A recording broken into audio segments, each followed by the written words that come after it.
Also warned that fresh surges and mutations in the future are likely and have called on member states to have plans in place ready to respond. And Tesla chief executive Elon Musk has sold billions of dollars in stock in his electric vehicle making company after agreeing to buy Twitter. Caroline Malone has more details. From Tuesday to Thursday, Elon Musk sold around $8.5 billion worth of Tesla stock, according to regulatory findings. That's after Twitter announced on Monday that they'd accepted an offer of $44 billion from Musk to buy the company. The Bloomberg Billionaires Index shows he's the world's richest man with a net worth of $252 billion. But much of it is tied up in his companies Tesla and SpaceX. Musk has to come up with $21 billion in cash to finance the Twitter deal. From bureaus worldwide, this is FSN. You can help spread the ideas of liberty with our Patreon for just $5 per month at amps.freetalklive.com.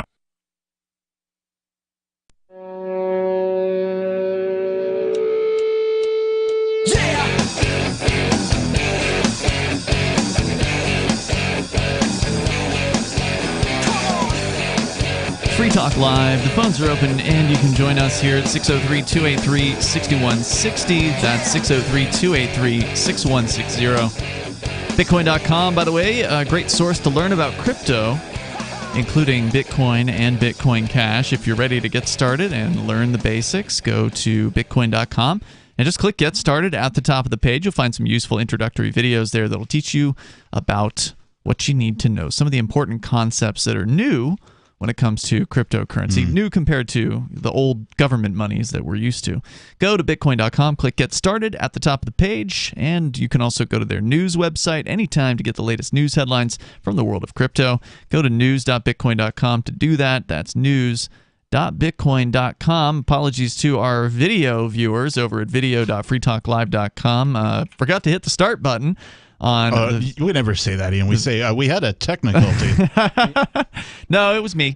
And so just to bring you all up to speed, we've been covering what's been happening in Ottawa today with thousands of people in the streets, and on foot mostly protest, but there were also hundreds of bikers who were leading this particular rally. It's called Rolling Thunder. Yep. And they started with some speeches at a certain veterans memorial that they have there in Ottawa. And then after that, people, I think, headed over to the Parliament building area and subsequently did a lengthy walk around the city. I watched some of the footage from a few different folks. Of course, the people from, I'm forgetting their name at the moment, but Rebel News, that's it. Rebel News was there. Live streamers like Ottawalks and Viva Frey, live from the shed. These are some of the channels that I guess are very, very popular there in Canada with folks that have attended these rallies, and they were all once again on the scene, walking around, showing the tremendous success that this event was, unlike the folks here in the United States. And they did the best that they could, but it just paled in comparison. I mean, I don't feel like that was the best they could. But, well, it's scary going up against the federal government. Yes, absolutely. I'm not getting in a semi and driving towards D.C. and parking, in front of the Capitol or even any federal building myself. So take my words with a grain of salt, of course. But if these people who chant USA, USA all the time really do believe in freedom, really do believe in liberty, then when they go to do something like a protest against government overreach, right, then, and Canada, our neighbors to the north, has just had this hugely, at least successful in the respect of gaining much news, much press. Yeah. Right? Yeah. Then my expectation becomes, well, if a little place like Canada north of us can have that kind of an impact, I can only imagine the impact that folks in the USA will have, right? And then nothing, like a whimper it got neutered. at best. Yeah. A whimper at best. Well, Honestly, though, so I mean, I get what you guys are saying about not really liking protests, and yeah, the People's Convoy was absolutely pathetic. But honestly, if I had seen even this much in 2020 when all of this stuff was going down, I mean, at least it would have given me like some glimmer of hope that like. Well, we did some stuff here in New Hampshire, rolling over. I mean, yeah, sure. We were out in front of the State House on multiple occasions with hundreds of people. We had dozens in front of the governor's house on multiple occasions. Many arrests. In fact, some of those arrests are still going to trial. There's going to be a trial next week out in Brentwood. Well, yeah, sure. In the home of libertarians, sure, there were protests. But like as far as a big nationwide, nothing like nationwide. We are not okay with you doing this to us. No, nothing like that. Well, and it did take the Canadians a couple of years to show up too, but they showed up in a major way. Now, I don't blame anyone for not wanting to go to the belly of the beast in Washington, D.C. I wouldn't have gone. Just because, that's insane to me. So that seems like a good way of getting gunned down to me. Yeah, so I don't blame anyone for that. But they could have focused on state capitals. There could have been a bunch of different approaches here. Well, and that's the thing is like the propaganda, if you will, I don't know what else to call it, the advertising for the People's Convoy said things along the lines of, and I'm paraphrasing because I don't have anything in front of me, but we're going to do something along the lines of what Canada did, except in D.C. Like, they used Canada as like, that's what we're going to do, except here. And they raised we could be as cool and rebellious as the Canadians. And they raised over, I think, $1.5 million the last time I checked their website, which for some reason appears to be... Oh, no, okay, it is there. It is still there. Let's see what their current fundraiser is at. According to thepeoplesconvoy.org, they've raised $1.8 million so far, and I don't know if that includes crypto. I suspect it doesn't. Let's go to Padraig. He's on the line in New Mexico. You're on Free Talk Live. Go ahead, Padraig. Gentlemen, it's good to hear you again. I'm a long-time listener, obviously. Yes, sir. I wanted to see if I can articulate a good argument, and I don't want to change the subject, but I want to talk about property taxes. I immigrated from Ireland. I came from a family of 9. We were very, very poor, and I worked hard my whole life. I'm an elderly man, and I bought a piece of property, and it seems like I rent everything from the government. I buy a vehicle. Do. Oh, yeah. It's an old vehicle. I still have to pay registration every year. I bought a piece of property, and I have to pay property taxes, and I don't even have a child, and it seems like I'm still getting mill levy overrides from the school system to pay for their schools, and I just don't see one politician picking one weed or planting one seed on my place. Nope. But they always want everything. No, they got to take a cut of everything that you make, every dollar, every plant, whatever it is that you're moving around. They got to get their cut, regardless as to whether or not they've helped you do anything, because most of the time they have not. Well, and this is why they all say they're saving me, but they're not. They're not saving me from anything. I mean, they're not. I buy fuel for my tractor. It's gone up 50%, 100%, 100% now, and I have to charge people more for the crops that I grow, and I just don't. I'm not understanding how come America got away. We had a revolution to get away from the King of England, and we're still got a king, except they're all spread out everywhere, from Washington, D.C. to Santa Fe, New Mexico. Yep. They all want something. And that's the thing. I mean, you are working the land, and not only are they charging you rent in the form of taxes to stay on their property, but they have a special workaround that, unlike all these other things, that it's a little harder for us to just steal from you entirely. No. We have a special right where we can decide we're going to pay you whatever we feel it's worth for this piece of land because we want it for something. Yeah, eminent domain. That's the one. And then all the easements across your property, from power line companies to water lines, from everybody else. You don't even own the mineral rights. I mean, it's just. I thought it would be different, but it just seems really, really difficult for a guy who's worked his whole life to try to get something to pass it along to an heir. I don't even have an heirs, but to give somebody younger than me a break when I pass away. Yeah. I mean, it goes back to the state if I'm not married. It's frustrating. I want to thank you for letting me vent because Sure. it is frustrating. It's not far from serfdom, is it? No, because somebody in Santa Fe is going to say, well, you didn't pay his property tax this year. And then the sheriff's going to come out there and he's going to serve me. Or a judge will say, yeah, go hook him up. And then the sheriff's department is going to come out. And I'm paying all these people all the way up the tree. Mm-hmm. Yeah, that's right. And I get to keep almost nothing from me. You've stated it so clearly, and I thank you for the call tonight, Padraig. Appreciate hearing from you. That is absolutely the root of the problem. There is no such thing as property ownership in the United States. It's all an illusion. You're a glorified renter. If you have a deed and you don't pay the gang, whatever it is that they decide that you need to pay them, because they can raise it at any time that they want to. Oh, and they do. Mm-hmm. And what do you do about it? Vote in somebody else who's going to do the exact same thing. They all are a bunch of control freaks. And sadly, the People's Convoy isn't going to do anything to change any of that. They just love themselves the Pledge of Allegiance and the National Anthem. That's what was on their itinerary for today in Washington State. We'll tell you more about it coming up here in moments. This is Free Talk Live. Join liberty-minded voluntarists, anarchists, and libertarians from June 27th through July 3rd for the 6th annual Fork Fest at Rogers Campground in the beautiful White Mountains of New Hampshire. Fork Fest is a fork of the Porcupine Freedom Festival, which sold out for the first time in 2021. Fork Fest takes place the week after Pork Fest, but Fork Fest is decentralized, which means that there's no ticket cost and no one is in charge. All you have to do to join the fun is reserve your camping site, RV site, or motel room with Rogers Campground for June 27th through July 3rd. There's no better place to celebrate Independence Day than around other freedom-loving activists in the Shire. You can find out more at the unofficial website, forkfest.party. You can also connect with other attendees on the Forkfest Telegram and Matrix chat rooms, as well as the Forkfest Forum. You can find links to those at forkfest.party. We hope to see you there. Forkfest.party.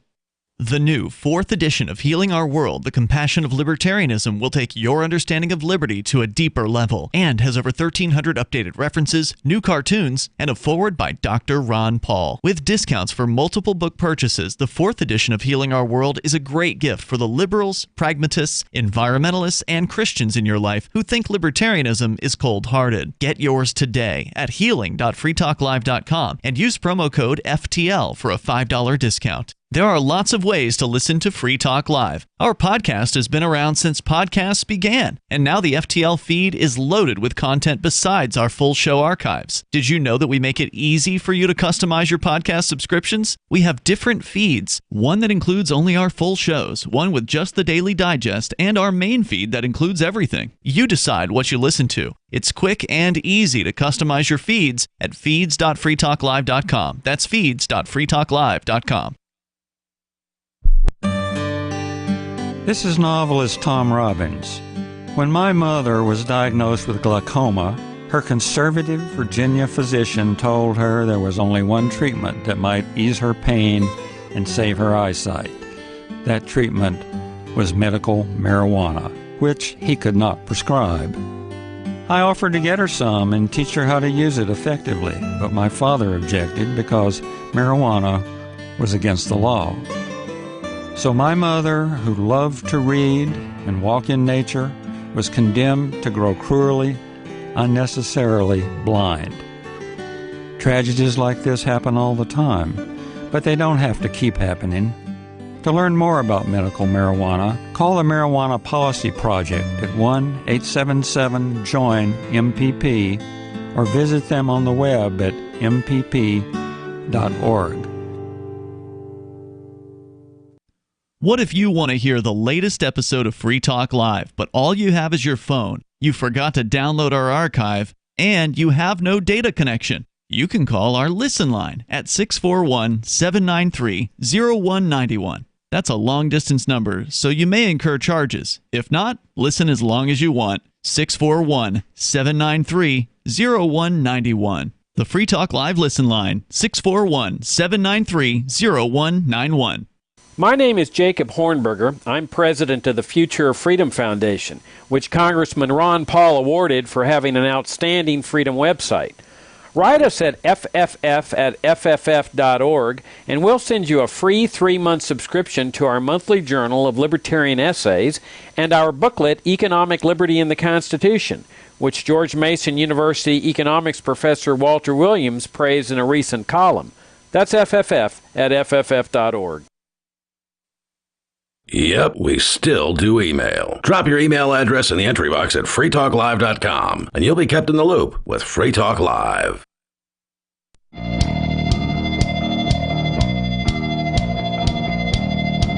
Free Talk Live, phones open. You can join us here. The number is 603-283-6160. That's 603-283-6160. Joining you in the studio tonight, you've got Ian, Peakless Mountaineer, and the captain. We are talking about the Rolling Thunder, which is happening as we speak. It was big time earlier today in Ottawa with thousands of people marching in the streets, hundreds of bikers leading the march with just a tremendous turnout. It's kind of like a redo almost of what happened with the Freedom Convoy. I don't think it's going to involve people staying there for 3 weeks, but we'll see. I think it's only expected to be a one-day thing. I was scanning an article about it from the Criminal News Network, and they say that 8 people have been arrested. Yeah, that was yesterday. I don't know how many were arrested today yet. No, a total of 8. It was 7, and the latest one is 8. Maybe the article was from yesterday, but they said it's scheduled to end on Sunday. So you're right about the weekend. So yeah, thing. Weekend thing.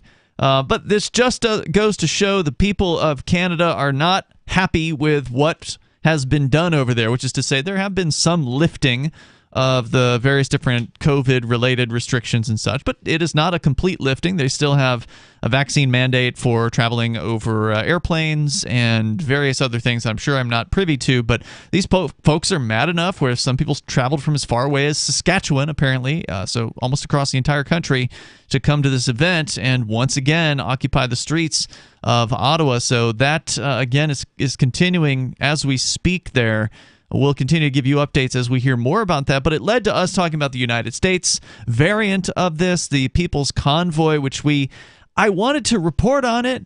I really wanted to have... We tried, but nothing happened. We talked about it as it was leading up, as they were driving out to D.C., and then once we saw that all they were doing was just driving around the Beltway and then having meetings with politicians as though that was some sort of thing worth celebrating, as though that was an accomplishment. Oh, my God. Oh, we got Ted Cruz to sit down with us for 2 hours. Oh, what an honor. I mean, don't these people understand? How can they not know that this guy is a lying scumbag just like Joe Biden is? How can they still be of the belief that... And here's the thing, like you will find plenty of people who will talk about the problems of the partisan war machine, but you won't find hardly anyone, and especially anyone who isn't getting suppressed, who will talk about the actual war machine and that it is both parties and always has been. I'm trying to think of an analogy. The only thing that comes to mind is it would be like if you're driving to Hollywood, you got a convoy of truckers going to Hollywood. You're going to protest all the pedophiles in the film and television industry or something like that, because that'll make them go away. And then you get there and they trot out Johnny Derp, right? And they're like, oh, we got to meet Johnny Derp, right? And time to go home. And then, okay, it's over. We won. Like, that's not how it works. Well, but I touched his hand of this person who's so much more important than me. He said hello. He gave us a copy of 21 Junk Street. Yeah, I mean, this was all so textbook as far as how a movement gets co-opted, and arguably the People's Convoy was co-opted from day number one. I mean, that's the best argument is this thing was totally controlled opposition, or whatever you want to call it. The people that were putting this thing together, they're not really opposed to the system or the status quo. They're part of it, and they just wanted to make a show. And what they were trying to show people is, see, this is how you do it, people. You just go and you talk to the politicians. You tell them what you want. You tell them how you feel. The politicians don't even work that way. When's the last time you heard of some politician from the United States of America going to a foreign land and using diplomacy they drop to bombs. solve their problems? Well, and It is so hypocritical about these Republicans now talking about, oh, we gave the government too much power. Where were you 20 years ago when the Patriot Act made it completely legal We know for where me they to were. have no trial, to be executed at any time? They cheered it on. They cheered every step of the way until finally, Joe Biden gets their attention. And so, color me skeptical about all of this, but here's the update from the People's Convoy group on Facebook. They are still going. I'd said on the air that I thought they'd wrapped up. There was a news story from the mainstream media, which of course you can't trust, but coming out of San Francisco saying that the truckers made a turn onto a street and a bunch of kids attacked the truckers. They threw stuff at their trucks or whatever. Oh. And so, like a food fight, or I don't know what it was, but they threw some stuff at the trucks, and it was painted as, oh, look, we don't want your kind around here. This is San Francisco. Get out, truckers. And so they acted as though that was the end of the line for the failed. They threw a bunch convoy. of glitter on the truck. Yeah. But no, they're still going. They've now been making their way up the West Coast with an event at Washington State's Capitol today. Where the hell is that? What's the state capital there? Olympia? Oh, yeah, that's right, Olympia. So that's where they held this thing, and it was, quote unquote, "One nation under God, Washington State Capitol. Take a stand against communism and government overreach. April 30th. United we win. WTPAC uniting with the People's Freedom Convoy.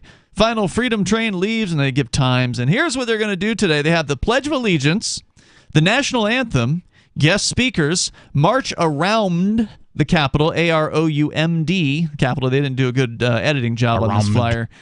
Flag wave and horn honking, freedom rings, and then they got the American flag and a Canadian flag, just so you think that, it's somehow tied in with the Canadian truckers. See, we can be just as cool and rebellious as those badass Canadians. That sounds like a bunch of propaganda to me. Yeah. Well, the Canadians sing their national anthem too. So, the whole thing is very similar in that way. There's a lot of nationalism going on here, even though this is the very same, group of people that is doing the oppressing. They still believe they can somehow change something in Washington, D.C. And it's just total nonsense. Well, they can continue voting, and things will continue to get worse. This is what happens when you put these people in charge. Keep us safe. Well, guess what? Later on, they're going to keep you safe from things that you don't want to be kept safe from, like breathing air. The People's Convoy Twitter account has a flyer, apparently. So they've made flyers for, I guess, different states. So this one's for California, telling people to vote no on the tyrannical 10. I don't know what that is. But they've got their mission statement here. It's just a couple sentences. It says, "Americans love our freedoms and love the Constitution of the United States of America. This convoy aims to bring back our freedoms, our civil liberties, and bring an end to all unconstitutional mandates. This is about our rights, as well as the freedom of future generations. It's not about political parties, but more so about a government that has forgotten its place and has no regard for our founding fathers' instructions, the Constitution." So, once again, the typical kind of pandering that you see from right-wing kind of movements, they are, to their credit, trying to avoid sounding partisan, like, oh, it's not about political parties, but they met with Ted Cruz and some other Republican guy in D.C. Well, we know that the left doesn't really use words like freedom and Constitution. The Constitution. Yeah. But the delusion that you would have to be under in the year 2022 to think you're going to bring back freedom to the United States, to Washington, D.C., that liberty has a chance to come back in any way, shape, or form, as though it were ever there in the past, is pure insanity. Well, and it's not an going to empty happen. platitude from each side. So, sure, the left won't talk about the Constitution, but they'll talk about democracy. Sure. But when it comes down to, okay, so should we have a vote on this policy or that policy that you believe in? And whatever the vote is, that's what we're doing? Are we going to have a vote as to whether or not people get to have whatever guns they want? Oh, no. We can't have a vote about that and actually follow the results of that, even though what they're mouthing is is democracy. And on the right, it's the Constitution. And it's like, the Constitution, where it specifically said that anything that isn't specifically forbidden, I'm allowed to do. That Constitution? Yeah, that's ever happened when you've been in power. I don't know when these people are going to wake up to the fact that D.C. cannot be changed. It cannot be made better. It will not become more freedom-oriented no matter how hard you vote and no matter how many parades you do around the Beltway, or even if they were to have gone in and occupied the streets of D.C., even if they had been a little more hardcore. And there were some that actually did enter the streets of D.C. I don't know how many trucks it was. I don't think it was very many. It was a fraction of the total number that they had. I thought maybe they got an Uber. Took a bus or a train in. Like, this is like trying to teach a fish to climb a mountain. It's just not going to happen. They went in and they were accompanied the entire way by police. So the police knew they were watching all the exits, and the cops were right on them, like, white on rice. As soon as they left the exits. Maybe it was staged. Maybe the whole thing was just staged. If it was or it wasn't, it doesn't matter because it was totally useless. Zero impact. Yep. The only answer is to secede from the United States. I'm sorry. There is no better solution to liberty in our lifetime. And if you want to secede, you better, if you're liberty oriented, you better get to New Hampshire because you don't have a chance anywhere else. There's more coming up here. Hour 2's on the way. Tired of cancel culture? Sick of mega tech corporations holding an axe over your head? Join the LRN.FM Matrix chat server. It's self-hosted, so no one else can tell us what to do or say. Don't like the existing channels? You can make your own. You can even connect into some of our channels from other Matrix servers. It's federated. For the full LRN.FM Matrix experience, though, you should join our server via the step-by-step instructions at chat.lrn.fm. Chat.lrn.fm. Do you feel like your nation, state, or community no longer holds your values? Have you dreamt of a place where people agree that liberty is important and are free to pursue their projects so long as they respect the property of others? There are many people just like you that are discovering freeprivatecities.com. Their social media links are at the upper right of the page at freeprivatecities.com. All skill levels will be needed when the first of the Free Private Cities opens. It's sooner than you think. Stop arguing and build. freeprivatecities.com. Is oral health important to you? If you don't like your own teeth, fresh breath, or kissing people, then by all means stop listening. Several years ago, I met Jessica Armand, founder and CEO of My Magic Mud, and I became passionate about the product that she created and never want to live without it. It's clinically proven to whiten teeth, but I find it does much more. They want you to love My Magic Mud as much as I do, so they're giving you a money-back guarantee plus 20% off. Go to mymagicmud.com and use coupon code FTL20 at checkout. mymagicmud.com, FTL20. If you want to know the latest about Free Talk Live before we go on the air, all you need to decide is how you want it delivered. It's your choice. Visit news.freetalklive.com to receive our usually weekly news updates by email. Plus, we have a Twitter account at twitter.freetalklive.com, and you can follow us on the decentralized Mastodon platform at toot.freetalklive.com. So please follow us at toot.freetalklive.com and sign up for our emails at news.freetalklive.com. You're listening to the live edition of Free Talk Live. Hour number 2 is next, after the news, here on the Liberty Radio Network at LRN.FM. From Feature Story News in Washington, D.C., I'm Benji Haya with this roundup of what's been making headlines this past week. Ukrainian officials say Russian strikes have hit Kiev as the United Nations Secretary-General visited the Ukrainian capital. From Riga in Latvia, William Denzelo reports. Ukraine's Foreign Minister Dmytro Kuleba says the Russian cruise missile strike was a heinous act of barbarism that demonstrates Russia's attitude to Ukraine, Europe and the world. Thursday evening's attack came as UN Secretary-General Antonio Guterres was in Kiev for talks with President Volodymyr Zelensky. The Ukrainian president said the cruise missile attack was an effort to humiliate the UN and all it represents, and that a strong response is required. Russia's Ministry of Defense confirmed the strikes destroyed a rocket and space industry facility. On his trip to Ukraine, which came days after a visit to Moscow, Guterres said intense discussions were underway to evacuate civilians from a besieged steelworks in Mariupol. US President Joe Biden is asking Congress to approve $33 billion in new funding of security, economic and humanitarian assistance for Ukraine, which he says is necessary to help its forces defeat Russian attacks. It's in addition to the $13.6 billion already approved in March. That's as figures show the US economy shrank 1.4% in the first quarter of 2022, raising concerns of a recession.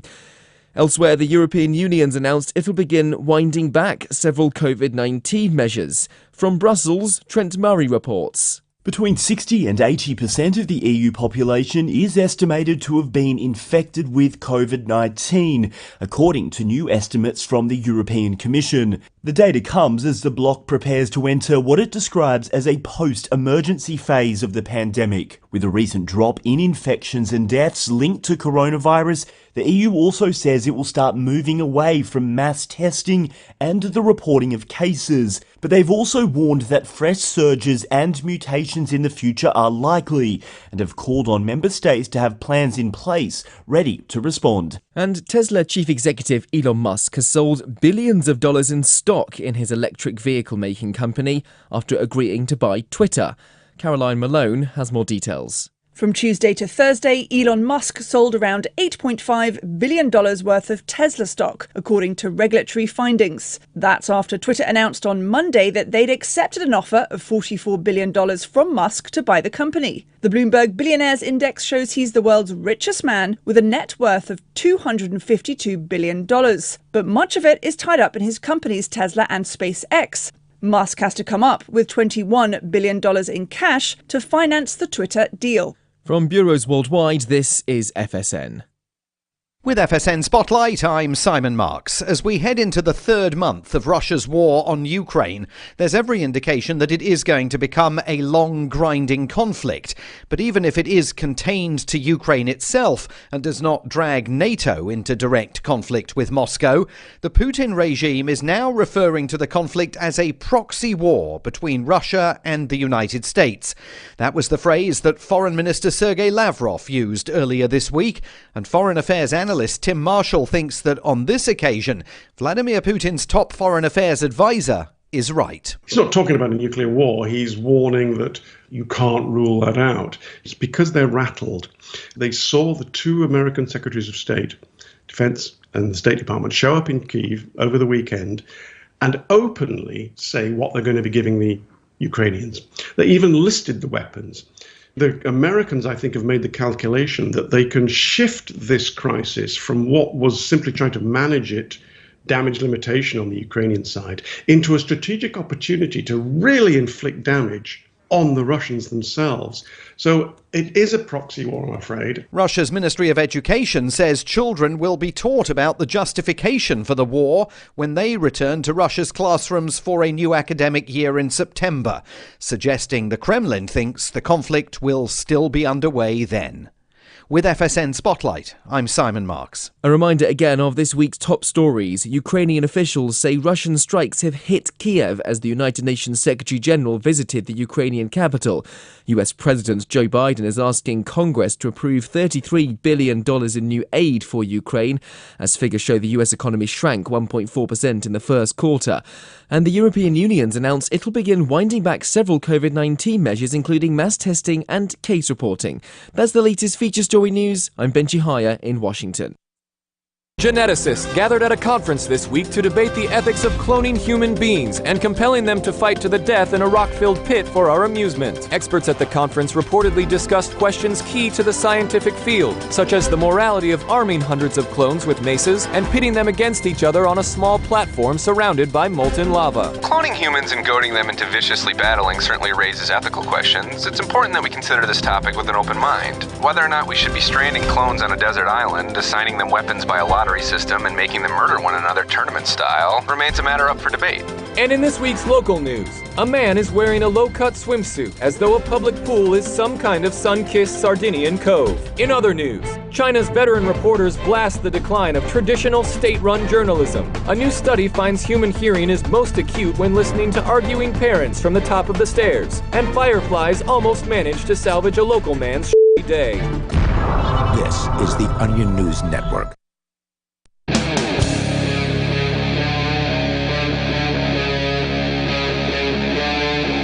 Free Talk Live. It is Free Talk Live, kicking off the second hour of the program, live Saturday show, and phones are open if you want to join us here. The number is 603-283-6160. We're kind of doing some international coverage here. We started with Canada and the Rolling Thunder event that happened very successfully today in Ottawa, with thousands of people in the streets, hundreds of bikers leading the rally. Very, very interesting day there in Ottawa. But there's also some news, or I guess you just wanted to comment generally, Peakless Mountaineer. You wanted to talk about Yemen. Mm-hmm. Where is that place? It's in the Levant, sort of the cradle of civilization area. People don't talk about Yemen very much, but there's been a lot of people murdered there by various governments, including the United States, right? Yep, and most especially the Saudi Arabian government. So there's been, I mean, what can really only be described as a genocide going on that the United States was directly involved with, was directly helping out Saudi Arabia. And then in like February of 2021, they pulled back and they're like, okay, because of the Jamal Khashoggi thing, the journalist that was put to death by the Saudi Arabian government. So, and that became a big story and made all the politicians look bad. So they pulled back a little. They said, okay, well, we're not going to actively help you kill all these people. We're only going to refuel your planes and provide intelligence and satellite imagery. I'm and sorry, all that that's not possible. The U.S. military cannot provide intelligence. But yeah, information on how to more effectively kill more people. The interesting thing to me, and if I'm wrong, let me know, was I read yesterday that while everybody's up in arms about the Ukraine, and everybody, at least on social media, knows that the Ukrainian flag is blue and yellow, that something like 10 times the people have died in the conflict in Yemen, and nobody on social media knows what the colors of the Yemen flag are because nobody's changed their profile pic to it. Honestly, I have literally never heard about Yemen from a non-libertarian source. Like, it simply is not mentioned. I believe I have seen the Yemen flag on some libertarian profiles on social media. Okay. Yeah. I did not realize it was the Yemen flag until just tonight when I actually looked it up. Oh, that's what that is. Oh. I thought, it must be the Russian flag, but no, it was the Yemen flag. What did we discover it was? Red, white, and black? Is that right? Red, white, and black. Okay. And the Russian flag is red, blue, and white, so similar. So the fact that America sort of pulled back on its assistance of Saudi Arabia has really upset them. And the Saudis, you mean? Yes, the Saudis. And to the point that they have been in talks with starting to sell their oil for not dollars, which is actually a really important deal. That was them that was talking to China about that, right? That's right, exactly, which they never would have talked to China about this if America was still supporting them militarily the way that they were. Right, and didn't Joe Biden try to call up the Crown Prince and he wouldn't even take his phone call? That's correct.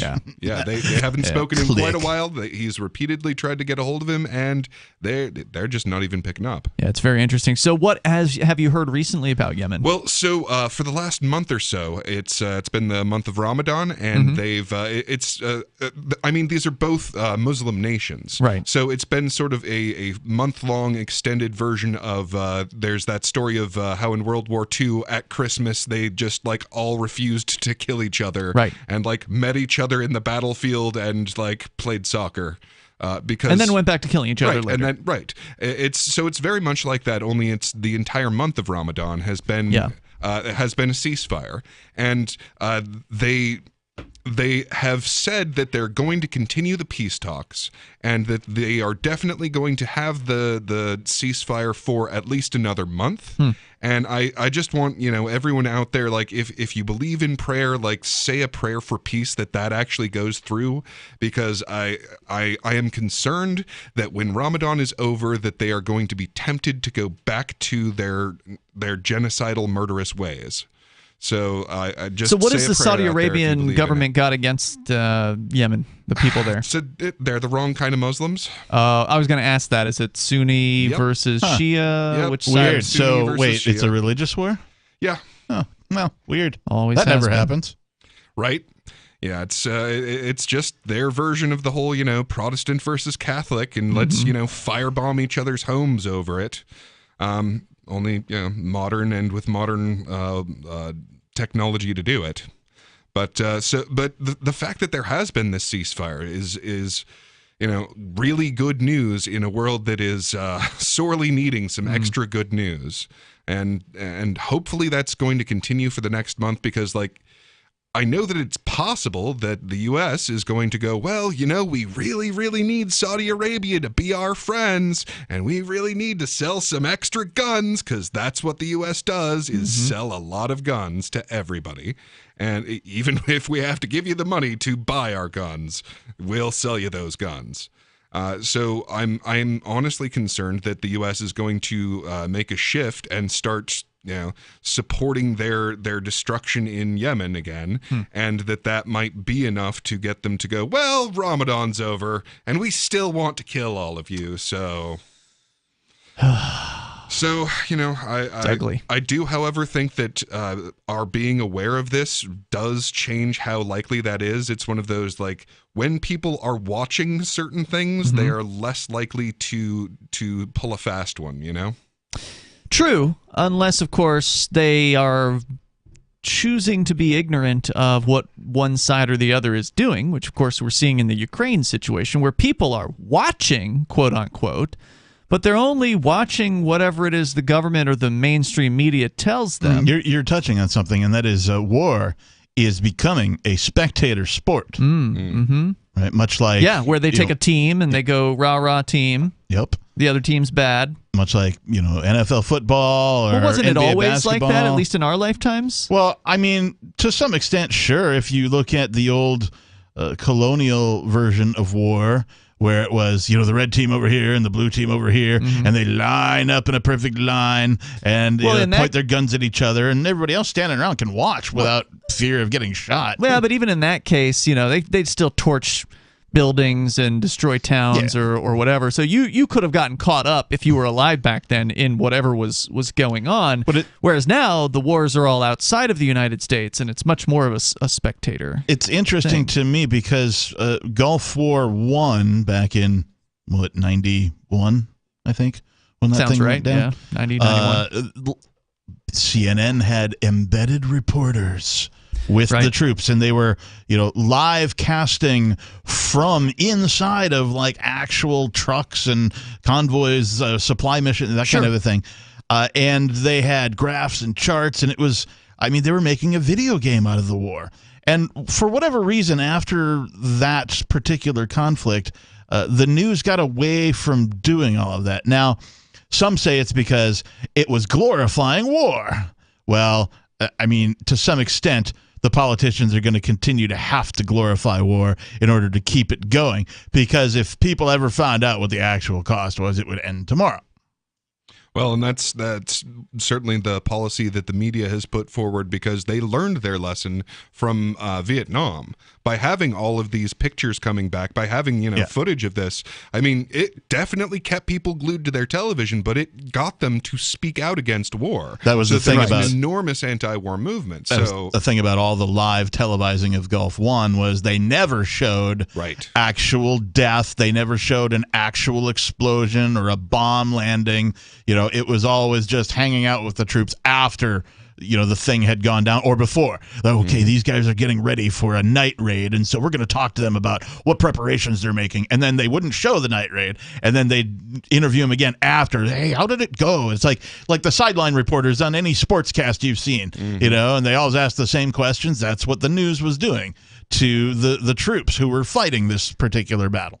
They wouldn't show the bombs exploding directly, but they would have CNN reporters on a rooftop or something, and then in the background you'd see the tracers on the the missiles. Oh yeah, you or could whatever. see the what was it called? Shock and awe. Yeah, right. They certainly televised that. It looked like fireworks, except in a city. The bombing of Baghdad, but you would only see the roofs of the buildings. There were no actual people, because then people might start to think, oh right, it's actual human beings who are being reduced to fragments here. The number is 603-283-6160. Now in Ukraine, the story that the people who support Ukraine don't want to read. We'll tell you more about that coming up, what they're up to. It's Free Talk Live. There are basically two types of advertising, direct response and branding. Radio's great for direct response with its low cost to listener ratio, but audio can't be beat for branding, which is a longer term endeavor. You want to be the first thing that someone thinks of when they think about your product or service. If you have a local business that you want kept top of mind in your community, call the station. If you need national reach, Free Talk Live's got around 200 radio stations, millions of monthly listening sessions, can suit all budgets, and if we don't think we're right for you, we'll tell you. Email me, mark@freetalklive.com.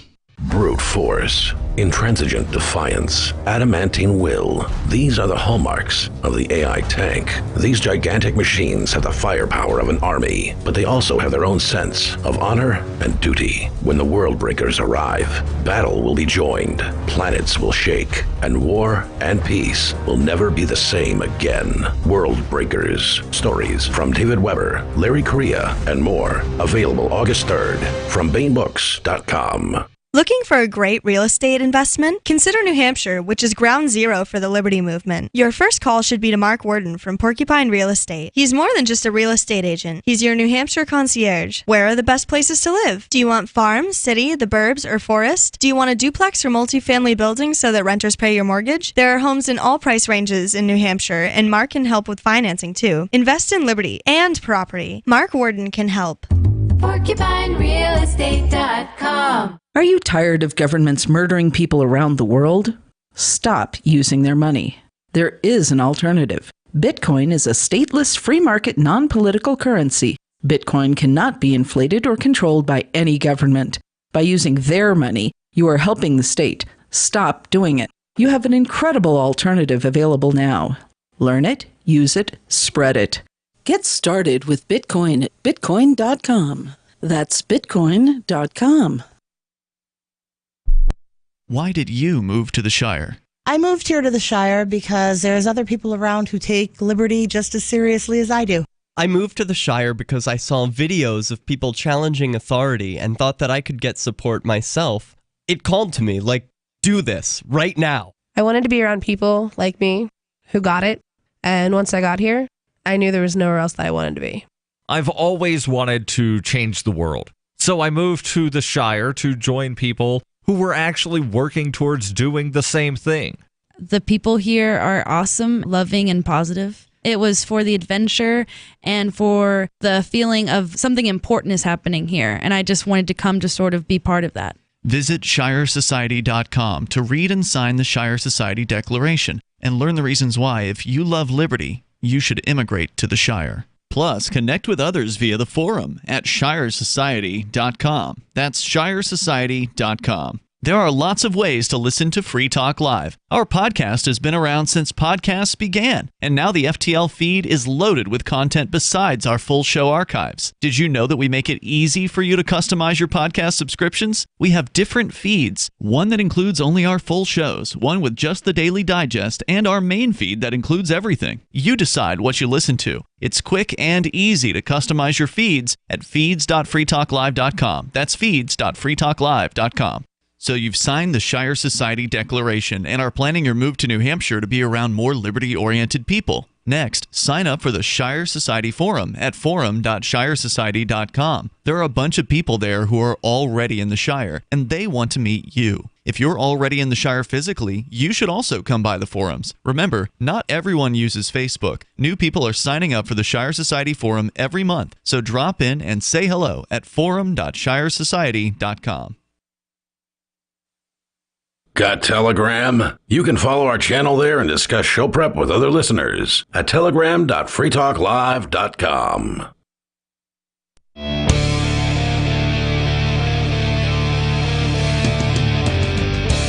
It's Free Talk Live. The phones are open. If you want to join us here, the number is 603-283-6160.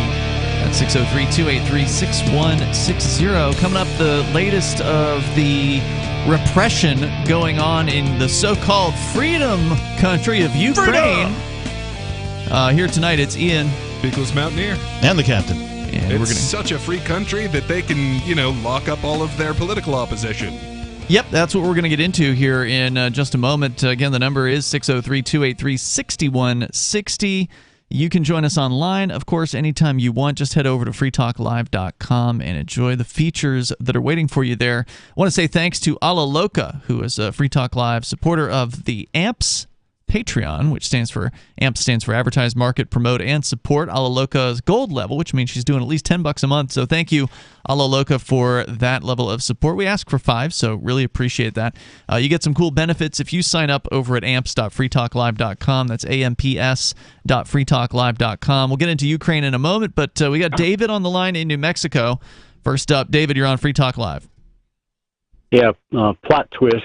So there's so much bad stuff to say about judges, especially here in New Mexico, that I never get around to the few good ones that probably should get a mention once in a while, because what they do is appreciated. And good ones. Yeah, the ones that will not talk you down, shut you up, act like a biatch to you, whether they're male or female, abuse your rights, the ones that actually do what you think a judge should be doing, to summarize it.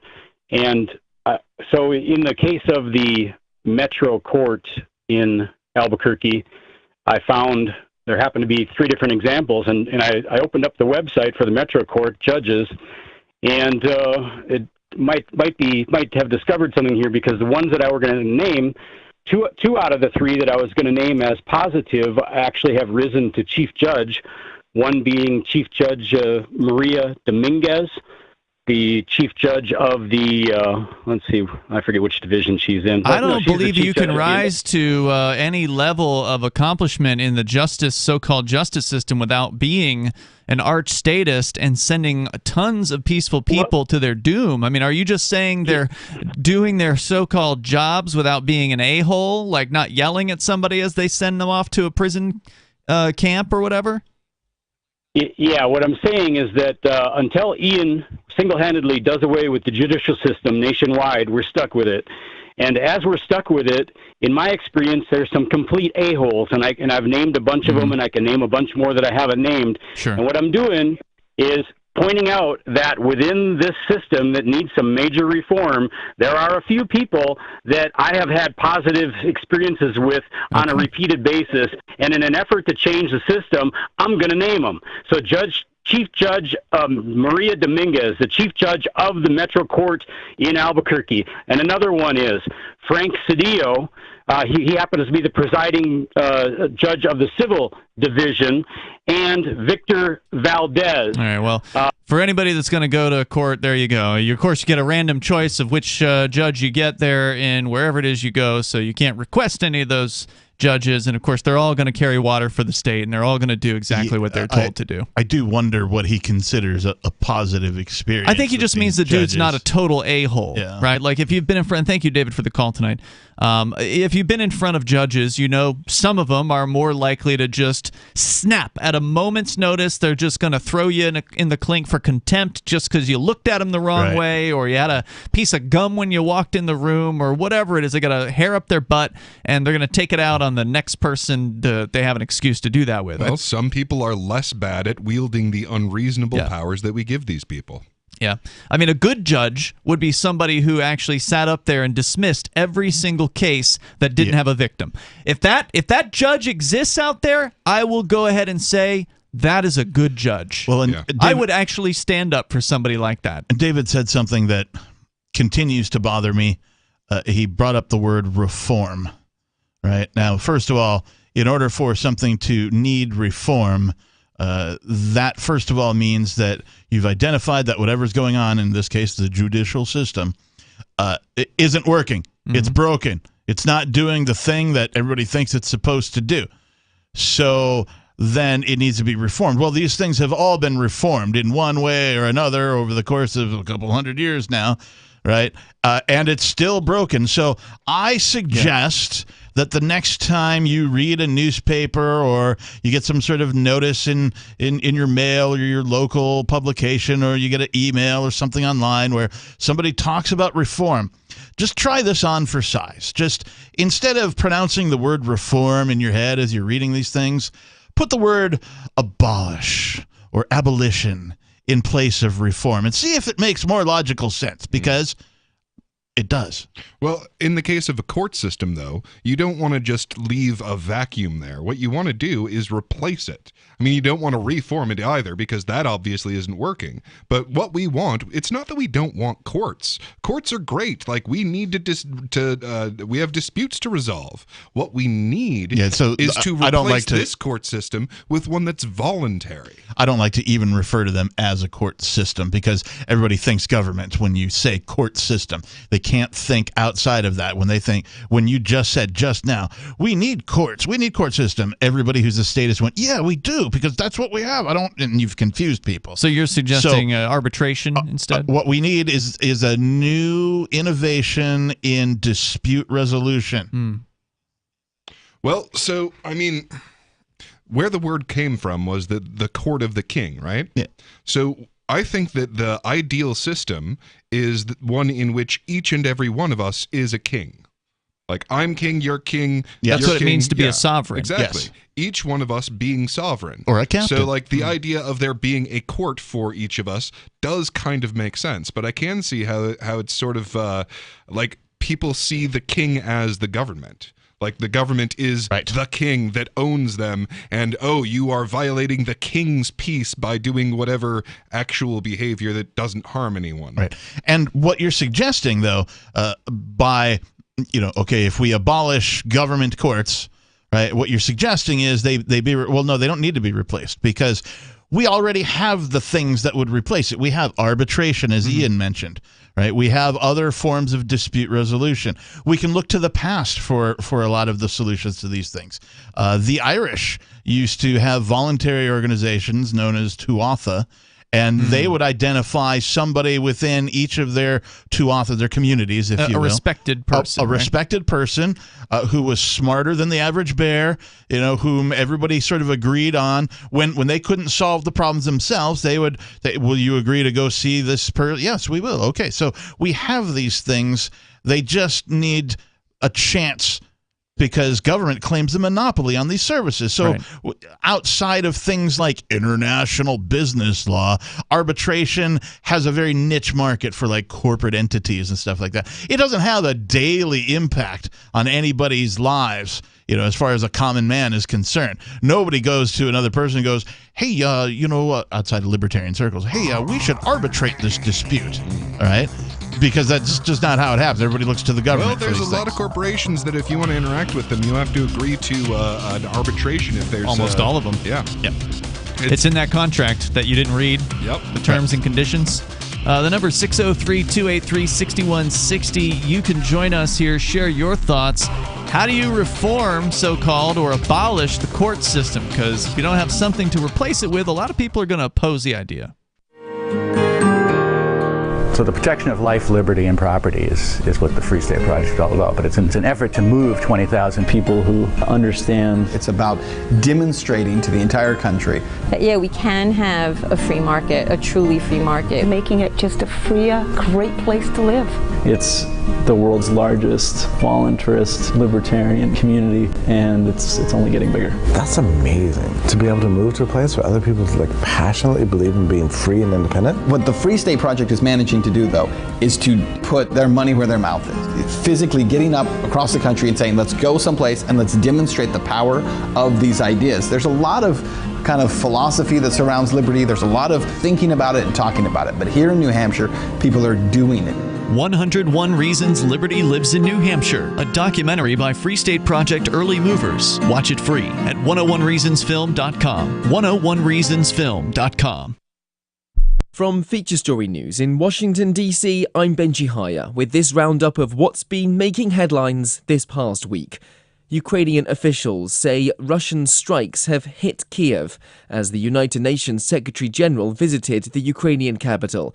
From Riga in Latvia, William Denzilo reports. Ukraine's Foreign Minister Dmytro Kuleba says the Russian cruise missile strike was a heinous act of barbarism that demonstrates Russia's attitude to Ukraine, Europe and the world. Thursday evening's attack came as UN Secretary-General Antonio Guterres was in Kiev for talks with President Volodymyr Zelensky. The Ukrainian president said the cruise missile attack was an effort to humiliate the UN and all it represents, and that a strong response is required.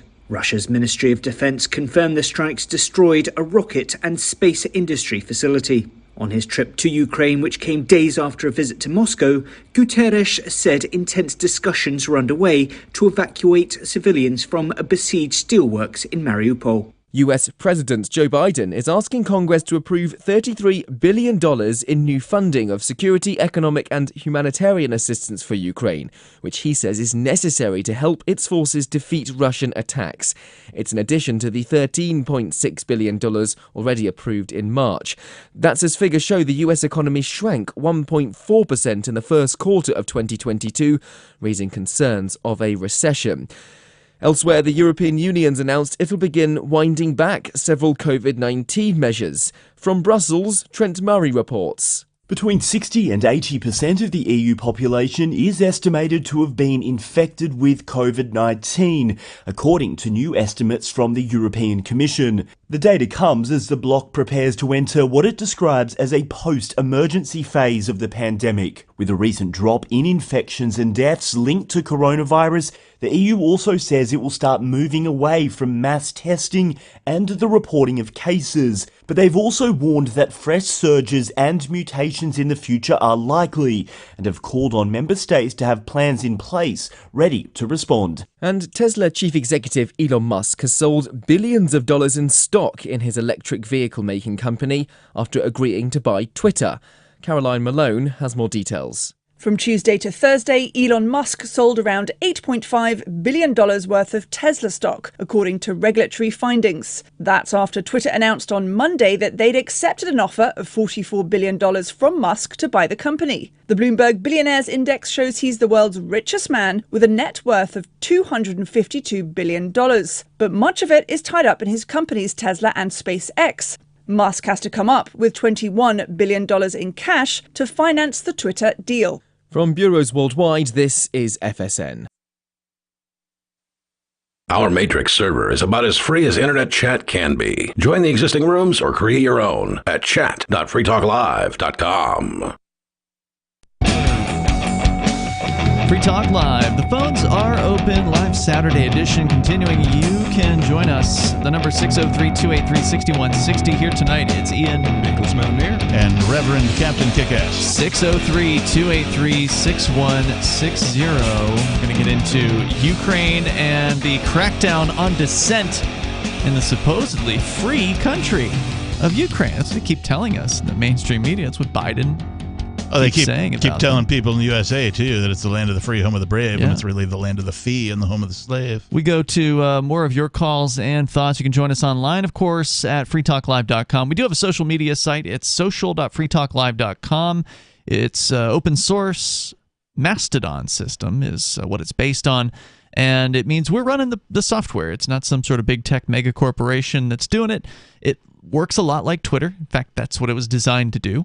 But it's just without all the evil big tech stuff behind the scenes. So you can go and interact with other Free Talk Live listeners there and do it for free over at social.freetalklive.com. Plus, since it's federated with the rest of the mastodons out there, or most all of them, I suppose, you can connect with other people on other mastodons as well. So it's not just a walled garden, as they call it. It's connected to thousands of other systems. So we go to your phone calls and thoughts. Robert is in South Carolina. You're on Free Talk Live. Robert. Yes, I just wanted to say, that I'm actually impressed by the judiciousness of the United States court system. I mean, in the case of Kyle Rittenhouse, I mean, they really considered everything. The judge did an excellent job. He did a superb job. I mean, that poor kid could have been sent to prison for the rest of his life for being very cautious and doing a great job. I mean, to hold his fire until, if he didn't hold his fire until he himself would have been done in. I mean, he held his fire to the last second. I mean, in a really dangerous situation. And the court recognized that. I don't think it was the system at all that caused that justice to occur. What happened is that you had the focus of the entire country on that court, so they weren't able to be unbelievably unjust like they are in every single other court case. Yeah, that's true. Now, mind you, if this had been a federal case, that wouldn't have happened. Because you can't bring a video camera into a federal court. Exactly. Right. This is why we never saw any televised aspects of what's her name, Ghislaine Maxwell. But yet Johnny Depp gets play all day long. Yeah, Robert, I mean, there's nothing the government does that doesn't impress you. You've called this show a number of times, and you love lauding the state for what they do. But the reality is the so-called justice system puts peaceful people behind bars day in and day out. I mean, that's the bulk of what the justice system does. There are more people in United States prisons than any other country has ever had in all of history. This includes the gulags. This includes, you name it. There are more people in prison in the United States of America than any other place at any other time in all of Earth's history. Hold on. Are you saying when any one time Yes. in any other one place? Okay, just to make sure we're not. Yeah, I want to make sure I was clear on that. But it's still a pretty big statement, right? For the land of the free and the home of the brave, supposedly, right? Why are so many people in prison, particularly for nonviolent crimes or crimes where there's no victim? They need bodies in cells so they can make bigger budgets. But go ahead, Robert. Well, you know something? I've been around the world. I've seen a lot of places and a lot of things. And I must say that all in all, the United States is really not that bad by any means. You know what you haven't seen? You haven't seen a government that earns its respect instead of creates it out of fear. Thanks for the call tonight, Robert. Tell that to Ross Ulbricht, who's sitting in behind bars for a double life sentence plus 40 years for running a website. And he's not the only person out there who's being punished unjustly by this system. Now, you may be able to say that, oh, well, it's still a better system than what they might have in Saudi Arabia, where they may actually strap you to a rack and torture you or cut off a something like hand that. or something, right? Yeah. Okay, fine. I'll give you that. As far as comparing tyrannies, the U.S. tyranny, at least on its face, appears to be a little less tyrannical than some of the rest of the world, but that's not worth lauding, and it's not worth cheering about, and it's not worth acting like it's something special, because it's not, because peaceful people are being put away for, in many cases, the rest of their lives, if not decades of their lives, and they have never harmed another human being. And it's not worth respecting. Absolutely not. And Robert's been, sure, you've been to a whole bunch of different countries, and I've just been right here watching this country become a worse country than this country used to be. And, I wasn't a huge fan of what this country was to begin with, but it keeps getting worse and worse and worse. Yeah, they're not releasing more and more people from prison cells. The system barely is able to reform itself. It's taken 5 decades now to see some minor marijuana reforms in the United States. There are still people who are in prison for marijuana. Prison for marijuana. For something that has either been decriminalized or legalized in most of the United States now, if I'm not mistaken. Correct me if I'm wrong. Yeah, most if you count medical. Yeah. Counting medical, everybody agrees across the board that marijuana is pretty much a not harmful thing. Well, and that's the thing. They don't want you deciding how to treat your health. They want power over your health. They want to make all of the decisions about, and this is just and that a natural, hasn't changed. Yeah, and it's a natural extension of, we want you to protect us. So yeah, sure. When I was growing up, it was the 9/11 means that we got to go after the terrorists and the Patriot Act and all of that. Okay, so you gave the government a whole bunch of powers to protect you. All right, well this is the same thing in a different way. It's a different flavor of government protect my health, and sure. Next, it's going to be, government, protect the environment from me. Nice.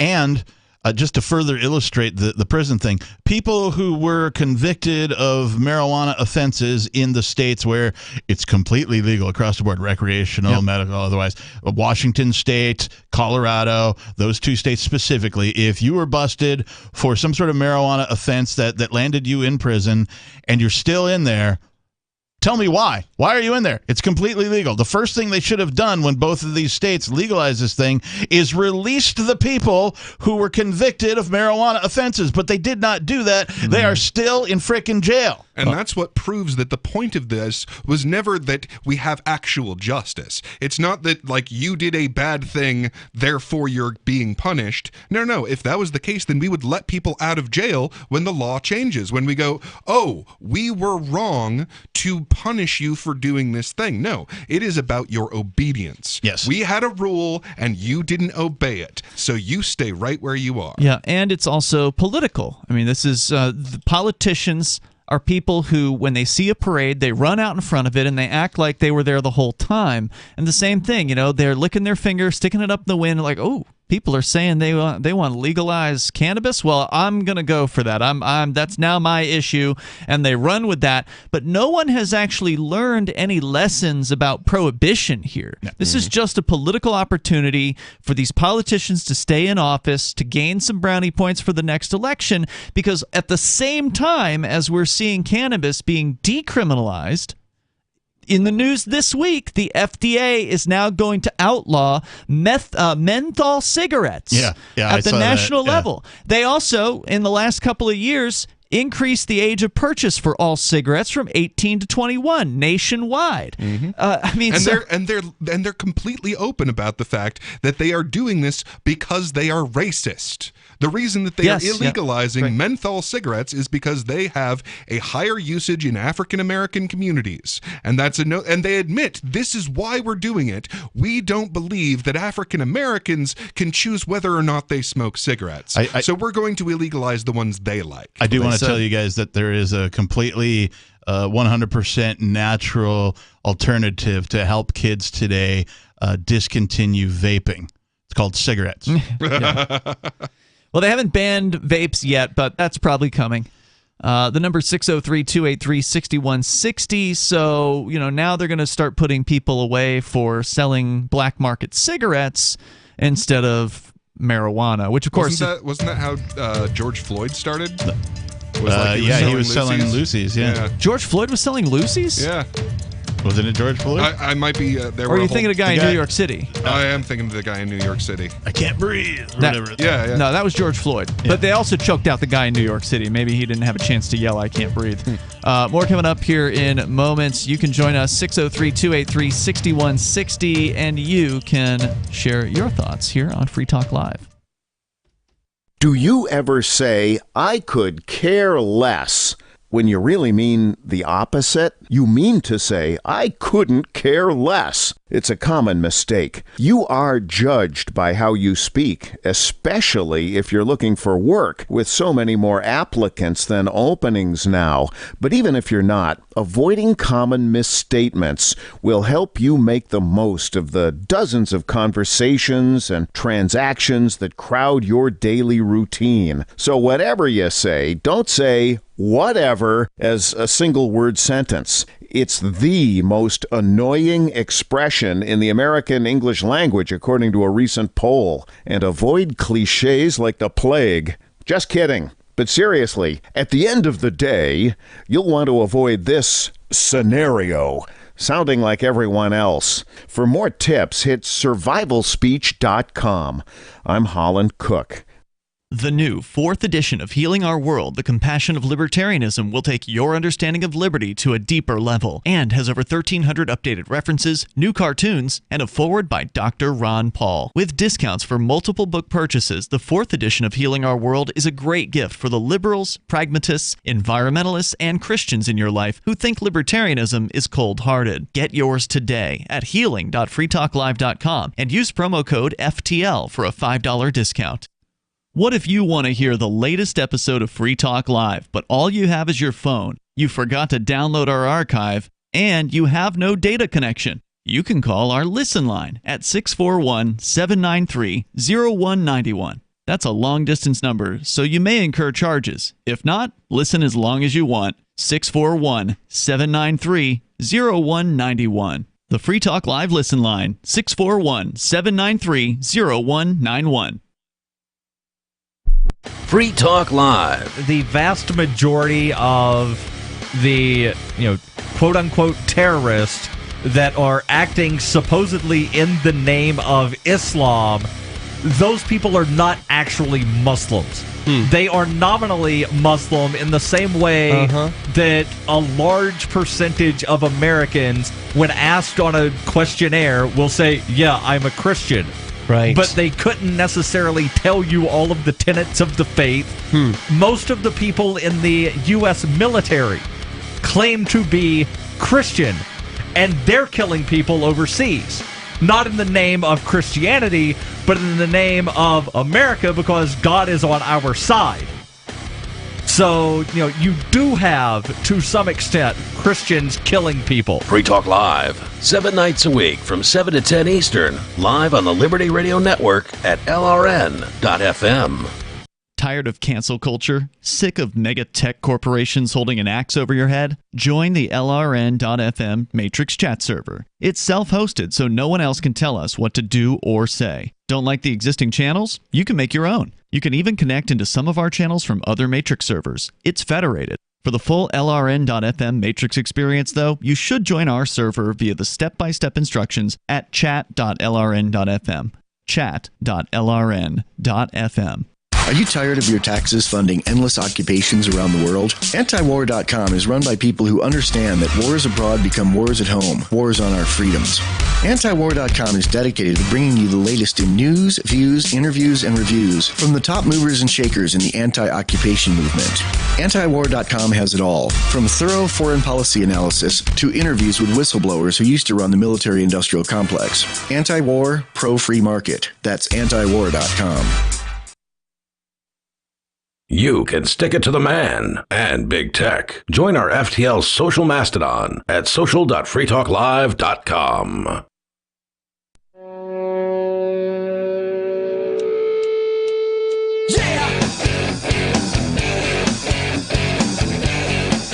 Free Talk Live. You can join us right here. The number is 603-283-6160. That's 603-283-6160.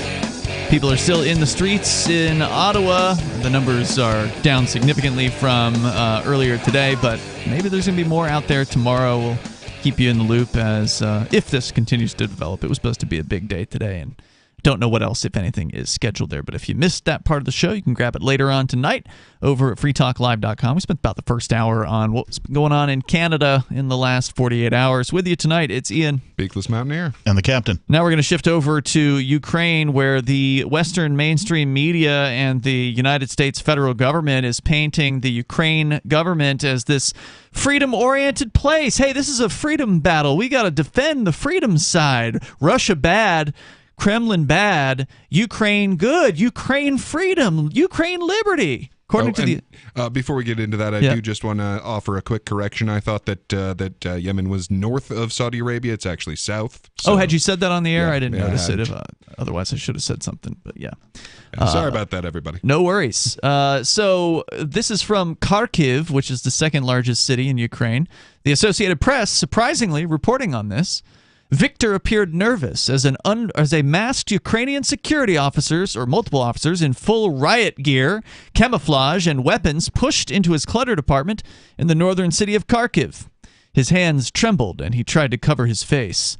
The middle-aged man came to the attention of Ukraine Security Service, the SBU, after what the authorities said were his social media posts praising Russian President Vladimir Putin for, quote, fighting with the Nazis, unquote. He also apparently posted that he wanted regions of Ukraine to secede and labeled the national flag as a, quote, symbol of death. Move to New Hampshire, bro. I was going to say, we say this stuff all the time on this show. Quote, yes, I supported the Russian invasion of Ukraine a lot, he said. I'm sorry. I have already changed my mind, he told the invading troops. Trembling, his voice showing clear signs of duress in the presence of the Ukrainian security officers. Get your things and get dressed, an officer said before escorting him out of the apartment. The SBU did not reveal the man's last name, citing their investigation. So even though it was done with the Associated Press right there, they still will have no way of actually tracing this man and figuring out to which holding facility he's being kept. This bit about social media now becoming your proxy permanent record is really frickin' disturbing, not only in this case, but in, well, every case. Victor was one of nearly 400 people in just the Kharkiv region alone who have been detained under anti-collaboration laws enacted quickly by Ukraine's parliament and signed by President Vladimir Zelensky. You know, that freedom-loving guy that everybody's supposed to support. Oh, yeah, liberty and democracy. That's where you have one party, right? Offenders face just a mere up to 15 years in prison for collaborating with Russian forces or simply making public denials about Russian aggression. So if you deny publicly that the invasion is even happening, they will come to your house, kick in your door, and take you away. We said this is happening. You have no right to tell people that it isn't. We'll show you what an invasion looks like. Right.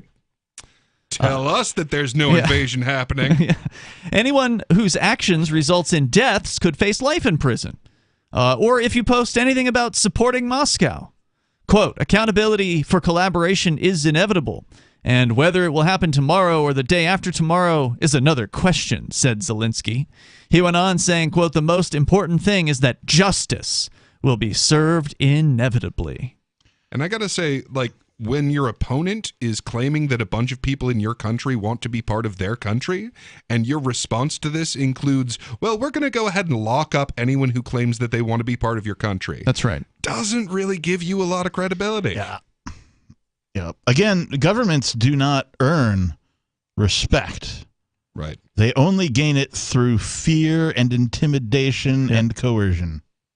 Well, same old story. Well, and I mean, there is something to be said about being motivated by fear, because, like, the reason that I get on here and talk about all of these topics, in spite of the fact that the risks are continuously increasing, is that I am terrified of what happens when people stop expressing themselves. Yeah. I mean, I could not be more frightened by the possibility of when we lose the ability to solve our problems by speaking. For me, it's just a matter of when somebody says, you know, oh, well, when all this was going down, what did you actually do? Well, here I am, right?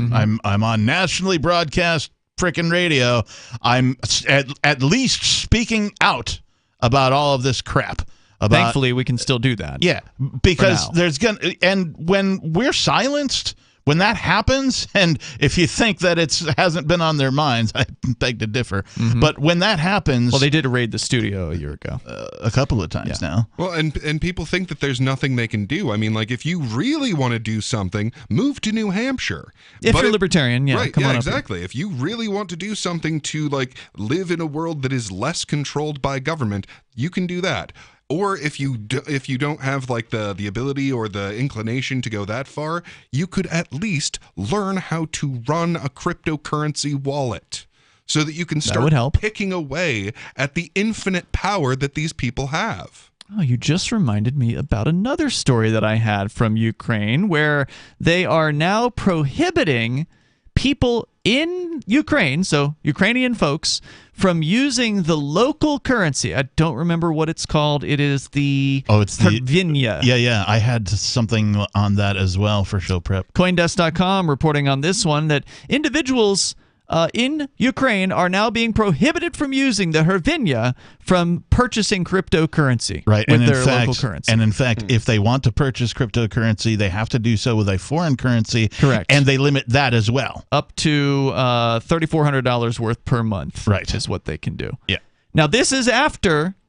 Remember at the very beginning? So free. Well, remember at the very beginning of this conflict, the Bitcoin got a bunch of coverage because Ukraine's government was accepting it. And a bunch of people donated. And a bunch of suckers, for whatever reason, you know, they just bought into this whole thing, said, oh, well, we'll just send 200 Bitcoin or whatever it was. It was like, I think it was like $200 million. Yeah. It was way more than 200 Bitcoin, but it was a lot of money's worth of Bitcoin got sent over to this government. And, you know, the Bitcoiners, some of these guys, they're so starstruck by government people. It's like, oh, El Salvador, you guys like Bitcoin over there, even though the dude's a tyrant. And then now in Ukraine, oh God, we can give Bitcoin to this government? All right, let's do that. Yeah, freedom. And now they're they crack down on their own people, not even allowing their own people to purchase Bitcoin with their own local currency. Well, and the currency thing is like, this is the real story. Like, sure, we're talking about and sure, the invasion of Ukraine is an important news story we should be talking about. But, half the time we're talking about who slapped whom at the Oscars. And even in the important story of the invasion of Ukraine, the actual important story is that there is a war of currencies going on right now. Because, what's happening in Ukraine, honestly, is that NATO will fight Russia down to the last Ukrainian. That's what's happening. Sure. And boy, do they really want to use up some of their stockpiles of old weapons, getting Ukrainians killed so that they can, spend tax money on making new weapons so they can pay back the people that put them in office in the first place. But what's really happening is a currency war. Like, the dollar hegemony has been shaken more than it has in my entire lifetime and long before that. And Russia is finally getting closer. There was a headline at RT that was a little misleading. When you actually read the story, it revealed they weren't quite done yet, but they're getting closer to implementing their mandatory, if you're an unfriendly country, you can only buy gas with they rubles. cut off Poland and I think it was Bulgaria. It was at least Poland I read about. Yeah, it was. The restrictions, according to CoinDesk, on the crypto purchases in Ukraine are being taken, quote, to prevent unproductive outflow of capital from the country under martial law. And we talked weeks ago about when they proclaimed martial law for Ukraine, because, freedom. Oh, yeah, and remember when they blocked the borders from men under the ages of 60 from being able to actually leave the country because they're expecting them to be drafted or whatever. Right. This in no way has Ukraine acted in any way like a free country would act. You can't leave. We're rounding you up and putting you to death. Drafting you. Right, and nor should anyone have suspected that it would act like a free country. All you have to do is look at the statistics. Ukraine and the Russian Federation are, relatively close on the rankings of free countries. And when I say that, I mean they're toward the bottom of the list. Yeah. Right. They're in the bottom half of freest countries on the planet. I just want to remind everybody that it's not possible to kill your way to peace and freedom and compassion and that kind of a thing, particularly via governments. There's more coming up. If you want to weigh in, you can join us here. Hour 3 is on the way. Live Saturday show with you. It's 603-283-6160 if you want to join Free Talk Live.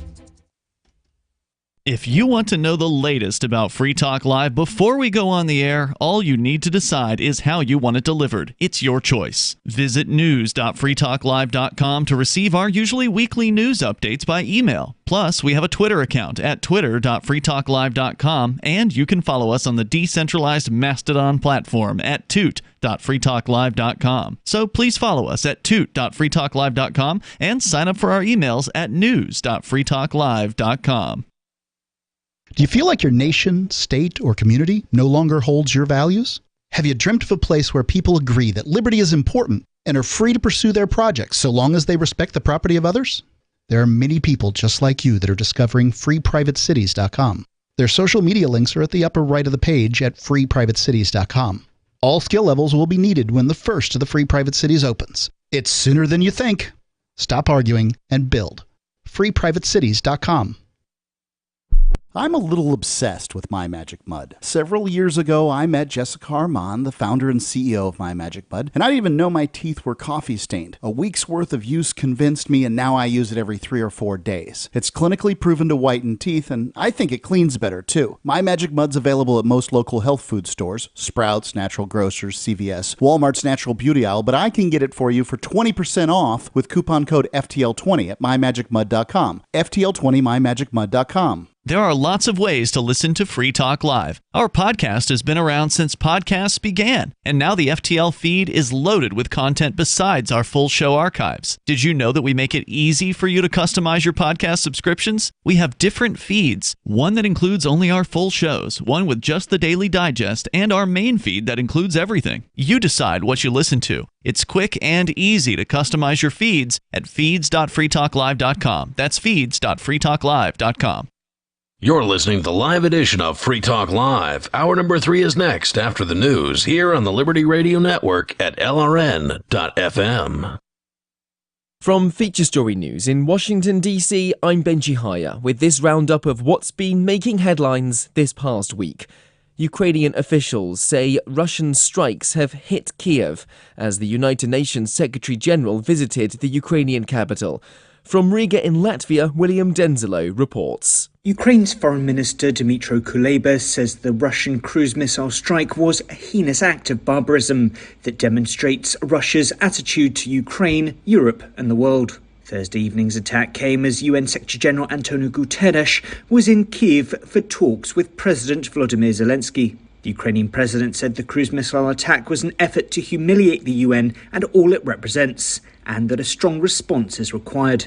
Russia's Ministry of Defense confirmed the strikes destroyed a rocket and space industry facility. On his trip to Ukraine, which came days after a visit to Moscow, Guterres said intense discussions were underway to evacuate civilians from a besieged steelworks in Mariupol. US President Joe Biden is asking Congress to approve $33 billion in new funding of security, economic and humanitarian assistance for Ukraine, which he says is necessary to help its forces defeat Russian attacks. It's in addition to the $13.6 billion already approved in March. That's as figures show the US economy shrank 1.4% in the first quarter of 2022, raising concerns of a recession. Elsewhere, the European Union's announced it'll begin winding back several COVID-19 measures. From Brussels, Trent Murray reports. Between 60 and 80% of the EU population is estimated to have been infected with COVID-19, according to new estimates from the European Commission. The data comes as the bloc prepares to enter what it describes as a post-emergency phase of the pandemic. With a recent drop in infections and deaths linked to coronavirus, the EU also says it will start moving away from mass testing and the reporting of cases. But they've also warned that fresh surges and mutations in the future are likely, and have called on member states to have plans in place ready to respond. And Tesla chief executive Elon Musk has sold billions of dollars in stock in his electric vehicle making company after agreeing to buy Twitter. Caroline Malone has more details. From Tuesday to Thursday, Elon Musk sold around $8.5 billion worth of Tesla stock, according to regulatory findings. That's after Twitter announced on Monday that they'd accepted an offer of $44 billion from Musk to buy the company. The Bloomberg Billionaires Index shows he's the world's richest man with a net worth of $252 billion. But much of it is tied up in his companies Tesla and SpaceX. Musk has to come up with $21 billion in cash to finance the Twitter deal. From bureaus worldwide, this is FSN. With FSN Spotlight, I'm Simon Marks. As we head into the third month of Russia's war on Ukraine, there's every indication that it is going to become a long, grinding conflict. But even if it is contained to Ukraine itself and does not drag NATO into direct conflict with Moscow, the Putin regime is now referring to the conflict as a proxy war between Russia and the United States. That was the phrase that Foreign Minister Sergei Lavrov used earlier this week, and Foreign Affairs analyst Tim Marshall thinks that on this occasion, Vladimir Putin's top foreign affairs advisor is right. He's not talking about a nuclear war. He's warning that you can't rule that out. It's because they're rattled. They saw the two American secretaries of state, Defense and the State Department, show up in Kyiv over the weekend and openly say what they're going to be giving the Ukrainians. They even listed the weapons. The Americans, I think, have made the calculation that they can shift this crisis from what was simply trying to manage it, damage limitation on the Ukrainian side, into a strategic opportunity to really inflict damage on the Russians themselves. So it is a proxy war, I'm afraid. Russia's Ministry of Education says children will be taught about the justification for the war when they return to Russia's classrooms for a new academic year in September, suggesting the Kremlin thinks the conflict will still be underway then. With FSN Spotlight, I'm Simon Marks. A reminder again of this week's top stories. Ukrainian officials say Russian strikes have hit Kiev as the United Nations Secretary-General visited the Ukrainian capital. US President Joe Biden is asking Congress to approve $33 billion in new aid for Ukraine, as figures show the US economy shrank 1.4% in the first quarter. And the European Union's announced it'll begin winding back several COVID-19 measures, including mass testing and case reporting. That's the latest feature story news. I'm Benji Haya in Washington. The chimpanzee spends most of its day in the jungle, carelessly swinging from tree to tree and picking mites off itself, instead of building shelter and teaching itself how to read. This chimp is named Bolo, and researchers at Duke University have shown that he can solve three-dimensional logic puzzles, an impressive feat indeed, until you learn that human children as young as 3 are also able to solve the puzzle. Even a mentally handicapped human is capable of verbal speech, something no chimpanzee has ever been able to accomplish, despite working vocal cords capable of howling in irritation after soiling itself. Chimps have been observed using tools, but their tools are little more than sticks. Even driving and preparing pancakes, tasks we leave to the stupidest, least educated humans, lay beyond the capabilities of the chimp. This is the Onion News Network.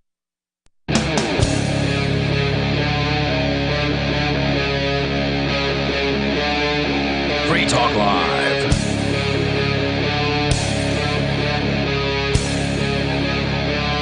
Free Talk Live. Phones are open if you want to join us here. We're kicking off the third hour of this live Saturday show. The number is 603-283-6160.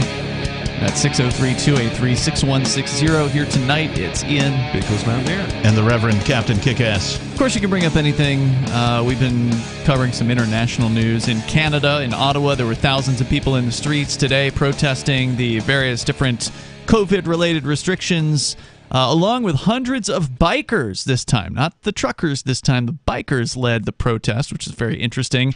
They called it Rolling Thunder. We covered that earlier. Plus, in Ukraine, they're cracking down on people who are speaking out because, well, they don't care about freedom in Ukraine. This fight between Russia and Ukraine isn't in any way about liberty, which is, of course, what the U.S. government wants you to believe.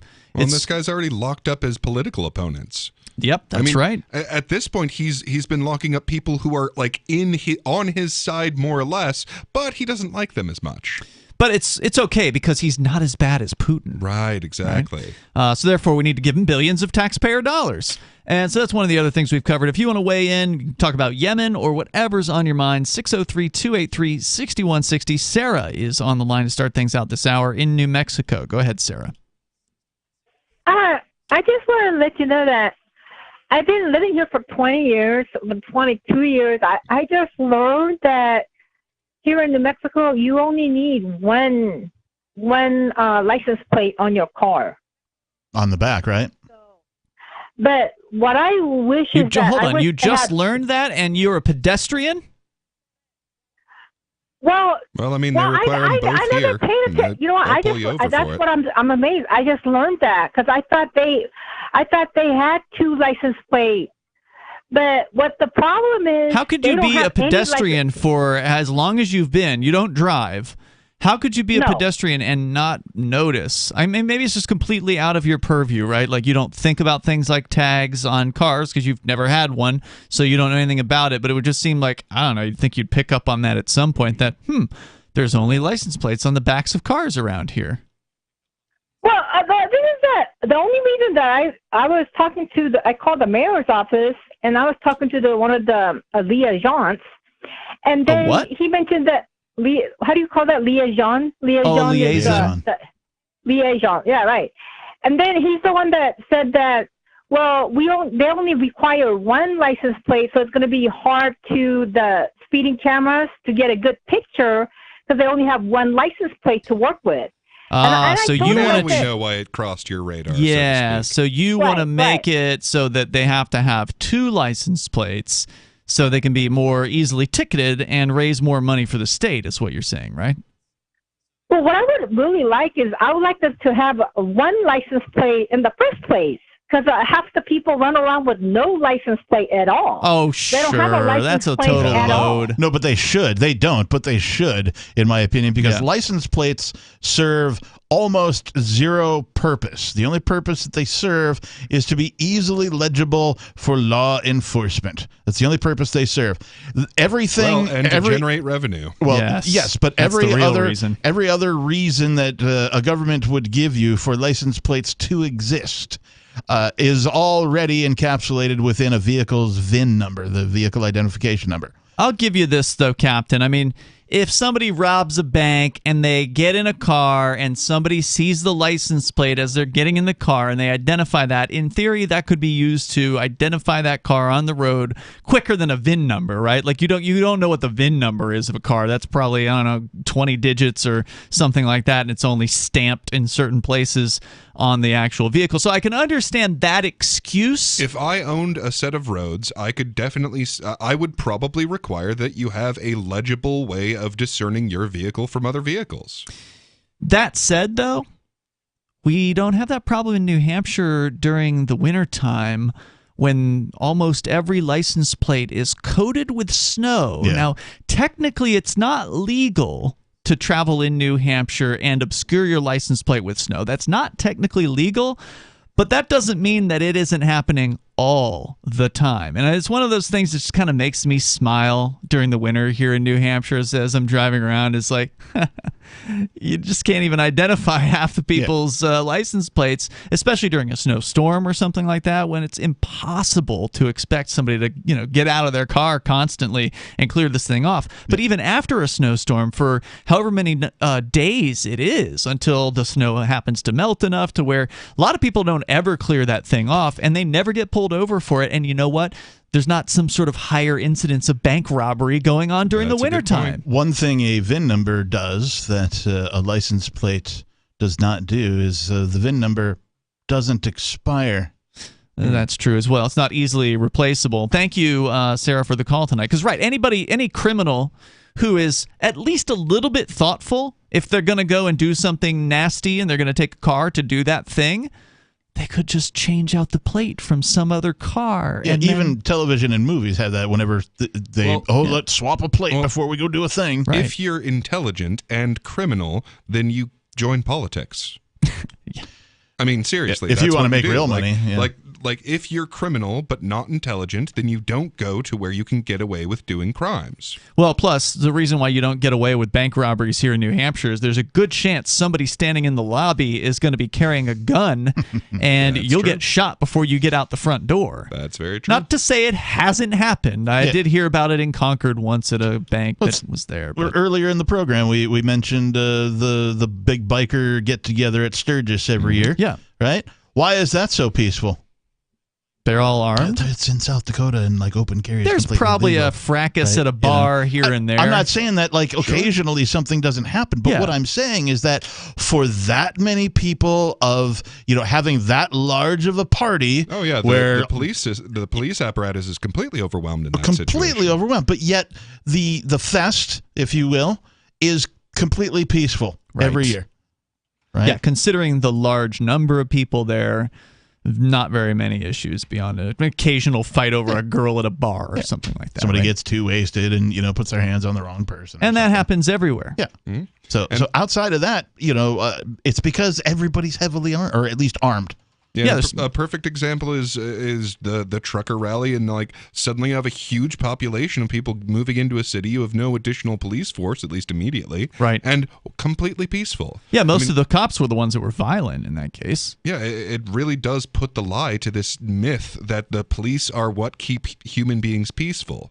No, we keep ourselves peaceful. Yeah. And the more that we are enabled to do that, the more we do it. So in New Hampshire, where we have constitutional carry, we are much more capable of keeping our peace.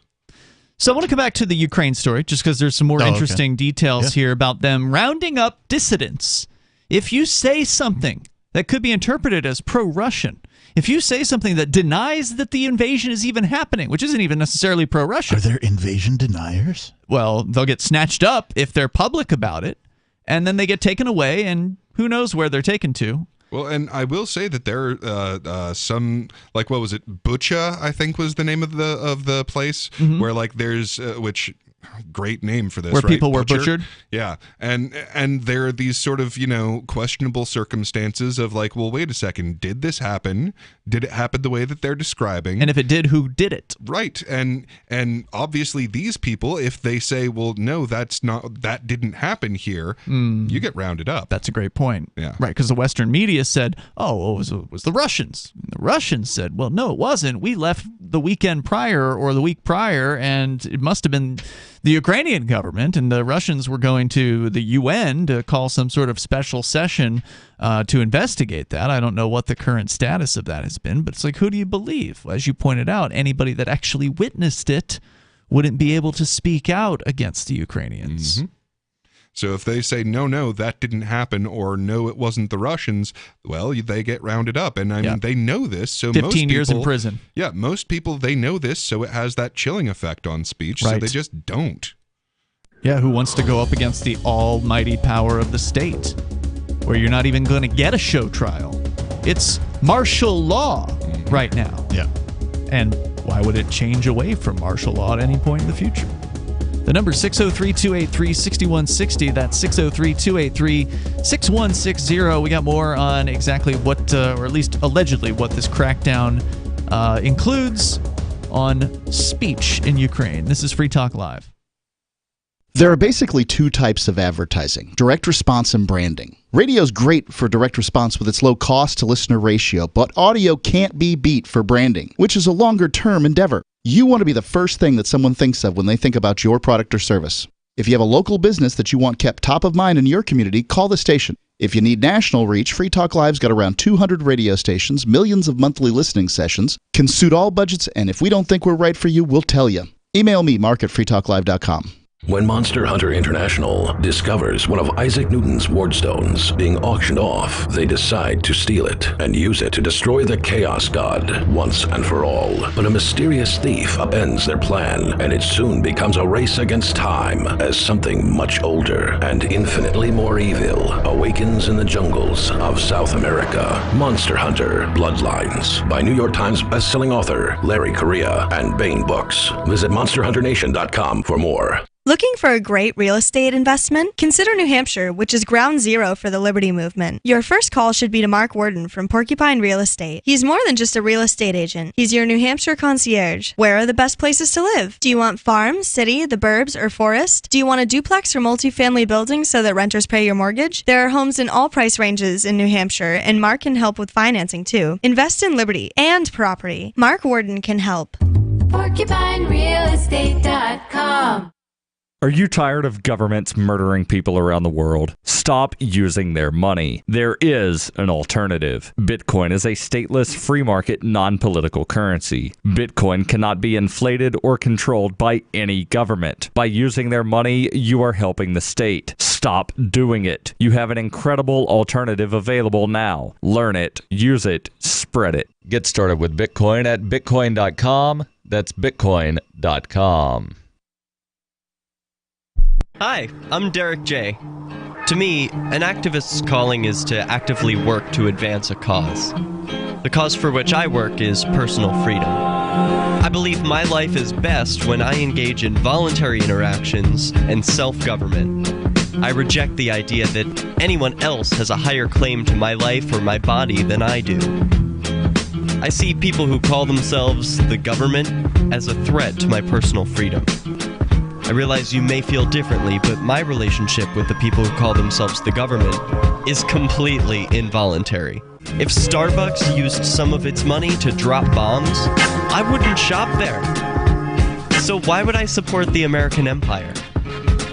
The empire does not require my consent. Derek J's Victimless Crime Spree. Watch it for free and order the Director's Cut DVD at victimlesscrimespree.com. That's victimlesscrimespree.com. What if you want to hear the latest episode of Free Talk Live, but all you have is your phone, you forgot to download our archive, and you have no data connection? You can call our Listen line at 641-793-0191. That's a long-distance number, so you may incur charges. If not, listen as long as you want. 641-793-0191. The Free Talk Live Listen line, 641-793-0191.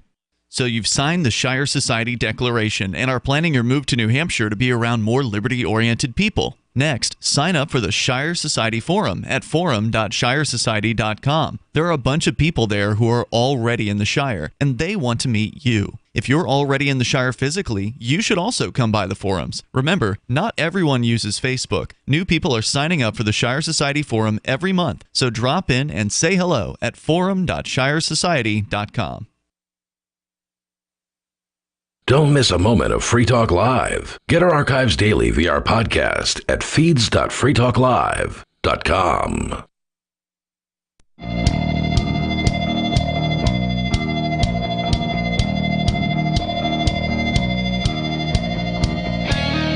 Free Talk Live. Phones are open if you want to join us here. We're talking about Ukraine and their crackdown on dissent.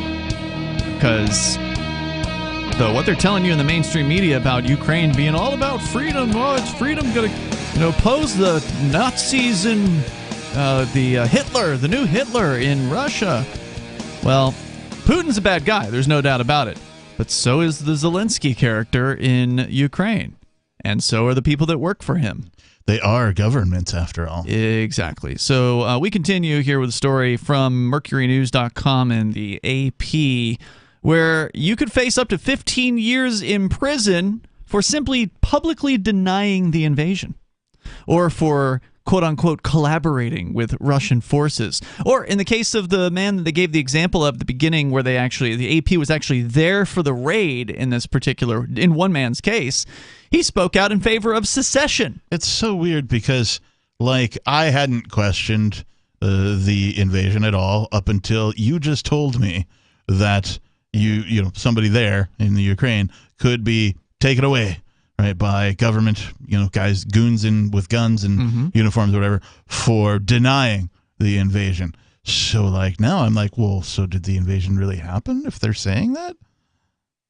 I think something's happened there. I mean, there's definitely people. I think so too. One of the things that people don't seem to realize is the whole fog of war effect. So, I mean, at the same time that the actual killing each other part of war is happening there, what's happening to the rest of us that are tangentially involved in this? It's propaganda. Exactly. We are being propagandized by both sides. So disinformation and misinformation is flying all over the place. Oh, yeah. So, you really can't be sure of what exactly is happening. No, we can't know anything. I mean, we have had a couple people call in from Ukraine, and maybe they're telling us the truth. But in the case of the lady that's called Galina, she says she's an anarchist, and she admits she hasn't really seen much of anything happening herself. I've seen some videos of some places exploding and or being bombed, that kind of a thing. Some of it's old video. But I don't know, I've never been to the Ukraine, so I can't be like, oh, that's that neighborhood I walked through. Well, a lot of people can check the video and see if it was ever released on the internet before, and a bunch of it has been. Right. Yeah, I mean, there's so many examples where we know for a fact that we have been lied to. So about this exact event where all this video comes out that, oh, no, that was actually the United States in Syria or wherever it was. No, that was a video game. That happened. Yeah, the ghost of Kyiv. Yeah, right. Well, and I mean, from the get-go, the mainstream media, I have been what little I hear of them, they're talking, oh yeah, Ukraine is totally whooping Russia, and I'm like, no, I'm sorry, no, Ukraine is not going to win this. NATO might keep pouring soldiers in to make this a real, questionable who gets to die, but no. Some businessmen, according to the AP, civic and state officials, and members of the military are among those who have gone over to the Russian side, and Ukraine's State Bureau of Investigations, I guess that's their equivalent of the FBI, has said more than 200 criminal cases on collaboration have been opened. Wait, would that be the UBI? USBI in that case. But Zelensky has even stripped 2 of his generals of their rank, accusing them of treason. A, quote, registry of collaborators, unquote, is being compiled. At what point do you hear all these things and not go, this sounds like Nazi Germany? It sure does, doesn't it? It sure does. Yeah. That's funny. I was thinking about Stalin. Oh, okay, sure. He had lists too. Tomato. Yeah. And they're going to release this to the public, said the head of Ukraine's Security Council. He refused to say, however, how many people have been targeted nationwide. With martial law in place, authorities have banned 11 pro-Russian political parties. We talked about that when it happened several weeks ago, including the largest one that had 25 seats in the 450-member parliament. Yep, y'all are out. Yeah, you were elected legitimately, presumably, at some point, but we don't want you here anymore. The opposition Platform for Life, which was founded by Viktor Medvedchuk, a jailed oligarch with close ties to Putin. In fact, we talked about them locking him up. That Viktor guy, he's gotten rounded up, put in a jail cell. Authorities say pro-Russian activists in southeastern Ukraine, the site of active fighting, are helping the invaders by acting as spotters to direct shelling. And then it goes on. Kharkiv has been detaining people who support the invasion, calling for secession, and claim that Ukrainian forces are shelling their own cities, which is, of course, a very realistic possibility. Yeah, I mean, these explosions are happening, and who's to say who's causing them? Right. Yeah, it's kind of how war works. I mean, we've seen this before. Gulf of Tonkin, right? Yeah, this thing happened. Yep, false flag. This thing happened, and so we're going to war because of it. But that thing was caused by the people who wanted to go to war. Yeah, and it goes all the way back. Remember the Maine. I mean, every major military conflict was started by some false flag or another. So I would be surprised if the same situation isn't going on this one. A person in Ukraine can be detained for up to 30 days without a court order. And anti-terrorism legislation under martial law allows authorities not to tell defense attorneys about their clients being remanded. Well, that sounds just like here. What do you mean? With the what is it? The Not Freedom Act, whatever. Patriot? Yes, thank you. The Non-Patriotic Act, where they can detain folks, as long as they claim that they think that you are some sort of a terrorist. I've never heard that your attorney doesn't know about it here in the U.S., but I guess, they can do what they want. Well, that was the thing about it is once you have this label applied to you, you don't have any rights. You're outside of the system. Right. And as for what are the requirements for that label being applied to you, well, we believe it. Quote, in effect, these people disappear, and for 30 days there's no access to them, said somebody who I guess is coordinator for the Center for Civil Liberties. He said, in reality, law enforcement has powers to take anyone. But yeah, we should celebrate the freedom there in Ukraine because, that's what this fight's all about. Sounds super sovereign to me. Yeah, that's what we need to be sending billions of taxpayer dollars in the U.S. over there. I think he said he needed $7 billion a month, Zelensky, recently. Yeah. I'm sure none of that money is going to fall into the hands of the Azov battalion, the people that are the Nazis that are actually working for the government apparatus there. Yeah, and I was just going to say it's a good thing that there's, clear-cut good guys and bad guys in this NATO proxy war. Yeah, clearly.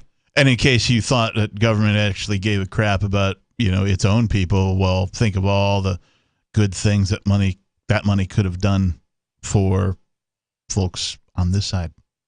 If you want to join the show, you're welcome to weigh in here. We're going to change gears and actually go a little more local. You've got something coming out of Kansas. Yes, and it's not just carry on, my wayward son. They're apparently banning roommates in one city in Kansas? This is what it sounds like, yeah. I know that I grew up a very poor person, and in order for me to make it through the world, I had to live with roommates for quite some time. Yes. In many different varieties of ways, and we'll talk about that. Yeah, and this happening in a time when people need to cut their expenses more than any time in my recollection. There's more coming out, 603-283-6160. We'll find out where this is happening, what exactly it is that they're doing, and how it's affecting people. And if you want to weigh in, you can join us at 603-283-6160 here on Free Talk Live's Live Saturday show. Carl Watner, longtime proponent of a voluntary society, died last December. You may have seen his articles published on his website, voluntarist.com, in his newsletter, The Voluntarist, the Mises Institute, or elsewhere over the last 40 years. His newest book, I Must Speak Out, Volume 2, The Best of the Voluntarist, is now available via Liberty Under Attack Publications. This 430-page second volume spans the years of 2000 through 2020 and includes articles by Carl Watner, Wagner, Hans-Hermann Hoppe, Karl Hess, Benjamin Tucker, George H. Smith, Lysander Spooner, Pete Eyre, Joyce Brand, and many others. I Must Speak Out is for the newly initiated, the veteran voluntarist, or anywhere in between. Buy the book now at libertyunderattack.com/voluntarist. For more great content on building a voluntary society and for Karl's extensive archives, check out voluntarist.com. From Feature Story News in Washington, D.C., I'm Benji Haya with this roundup of what's been making headlines this past week. Ukrainian officials say Russian strikes have hit Kiev as the United Nations Secretary-General visited the Ukrainian capital. From Riga in Latvia, William Denzelo reports. Ukraine's Foreign Minister Dmytro Kuleba says the Russian cruise missile strike was a heinous act of barbarism that demonstrates Russia's attitude to Ukraine, Europe and the world. Thursday evening's attack came as UN Secretary-General Antonio Guterres was in Kyiv for talks with President Volodymyr Zelensky. The Ukrainian president said the cruise missile attack was an effort to humiliate the UN and all it represents, and that a strong response is required. Russia's Ministry of Defense confirmed the strikes destroyed a rocket and space industry facility. On his trip to Ukraine, which came days after a visit to Moscow, Guterres said intense discussions are underway to evacuate civilians from a besieged steelworks in Mariupol. US President Joe Biden is asking Congress to approve $33 billion in new funding of security, economic and humanitarian assistance for Ukraine, which he says is necessary to help its forces defeat Russian attacks. It's in addition to the $13.6 billion already approved in March. That's as figures show the US economy shrank 1.4% in the first quarter of 2022, raising concerns of a recession. Elsewhere, the European Union's announced it'll begin winding back several COVID-19 measures. From Brussels, Trent Murray reports. Between 60 and 80% of the EU population is estimated to have been infected with COVID-19, according to new estimates from the European Commission. The data comes as the bloc prepares to enter what it describes as a post-emergency phase of the pandemic. With a recent drop in infections and deaths linked to coronavirus, the EU also says it will start moving away from mass testing and the reporting of cases. But they've also warned that fresh surges and mutations in the future are likely and have called on member states to have plans in place ready to respond. And Tesla chief executive Elon Musk has sold billions of dollars in stock in his electric vehicle making company after agreeing to buy Twitter. Caroline Malone has more details. From Tuesday to Thursday, Elon Musk sold around $8.5 billion worth of Tesla stock, according to regulatory findings. That's after Twitter announced on Monday that they'd accepted an offer of $44 billion from Musk to buy the company. The Bloomberg Billionaires Index shows he's the world's richest man with a net worth of $252 billion. But much of it is tied up in his companies Tesla and SpaceX. Musk has to come up with $21 billion in cash to finance the Twitter deal. From bureaus worldwide, this is FSN. We're still not sure why you'd want to watch, but our video feed is streaming nightly for free at cam.freetalklive.com.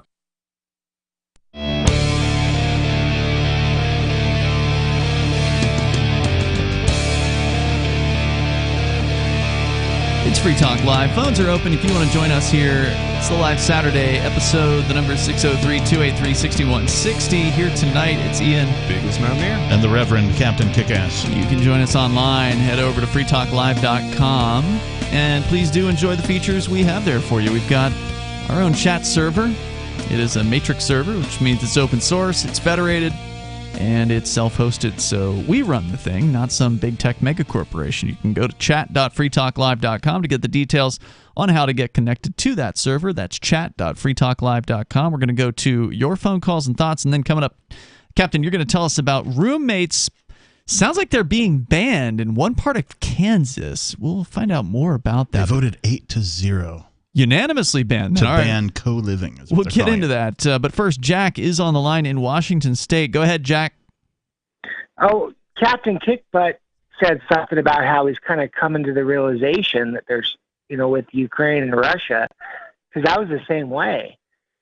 If you go back to like day 1, day 2 of the war, the news had like these really distinguished, like legitimate distinguished generals on there saying that Russia's going to win in 1 or 2 days over the weekend. You can find that stuff. They haven't. So these generals were just that far off, you know? And then the money we're sending them, the lack of actual video, which I've called on this before. Mm-hmm. Yeah. That's one of the most damning things is Ukraine supposedly has internet. So why don't we see, I don't know, hundreds of videos? Dozens? Yeah, you don't even see it. Well, and I mean, like, it's extremely rare historically for an invasion to be over in a matter of days. Mm-hmm. That's right. Like, that's just a thing that mostly never happens. And then you guys were talking about Yemen, too. And, you know, Yemen suffered miserably, and we don't hear about that. 10 times, I think you guys said, fatalities. I haven't double-checked that, but why is it so important? It sounds like this is some weird government buyout, Republican and Democrat government, what is it, blackmail or payment or something weird. And Zelensky, something's weird with him too. You guys have nailed it on that. Well, I mean, the guy's an actor, number one. Right. He was in a Ukrainian comedy, apparently, comedy drama or whatever. Netflix is airing it now, so if you want to see it, you can, where he played somebody who becomes the president of Ukraine. And then after that series aired, he became the president of Ukraine. I mean, it's what we call predictive programming. Yeah, I mean, the whole thing is weird. Yeah, I think there's a Shakespeare quote, life betrays itself. I'm not going to be able to get it, but it's obviously happening in front of us, but I think as we lose our food and fertilizer and things like farmers need are doubling and we don't get our stuff on the shelves and our gas price, I don't know what it's going to take. Another Netflix show? Is that what's going to confuse us enough not to pay attention? It makes it ridiculous.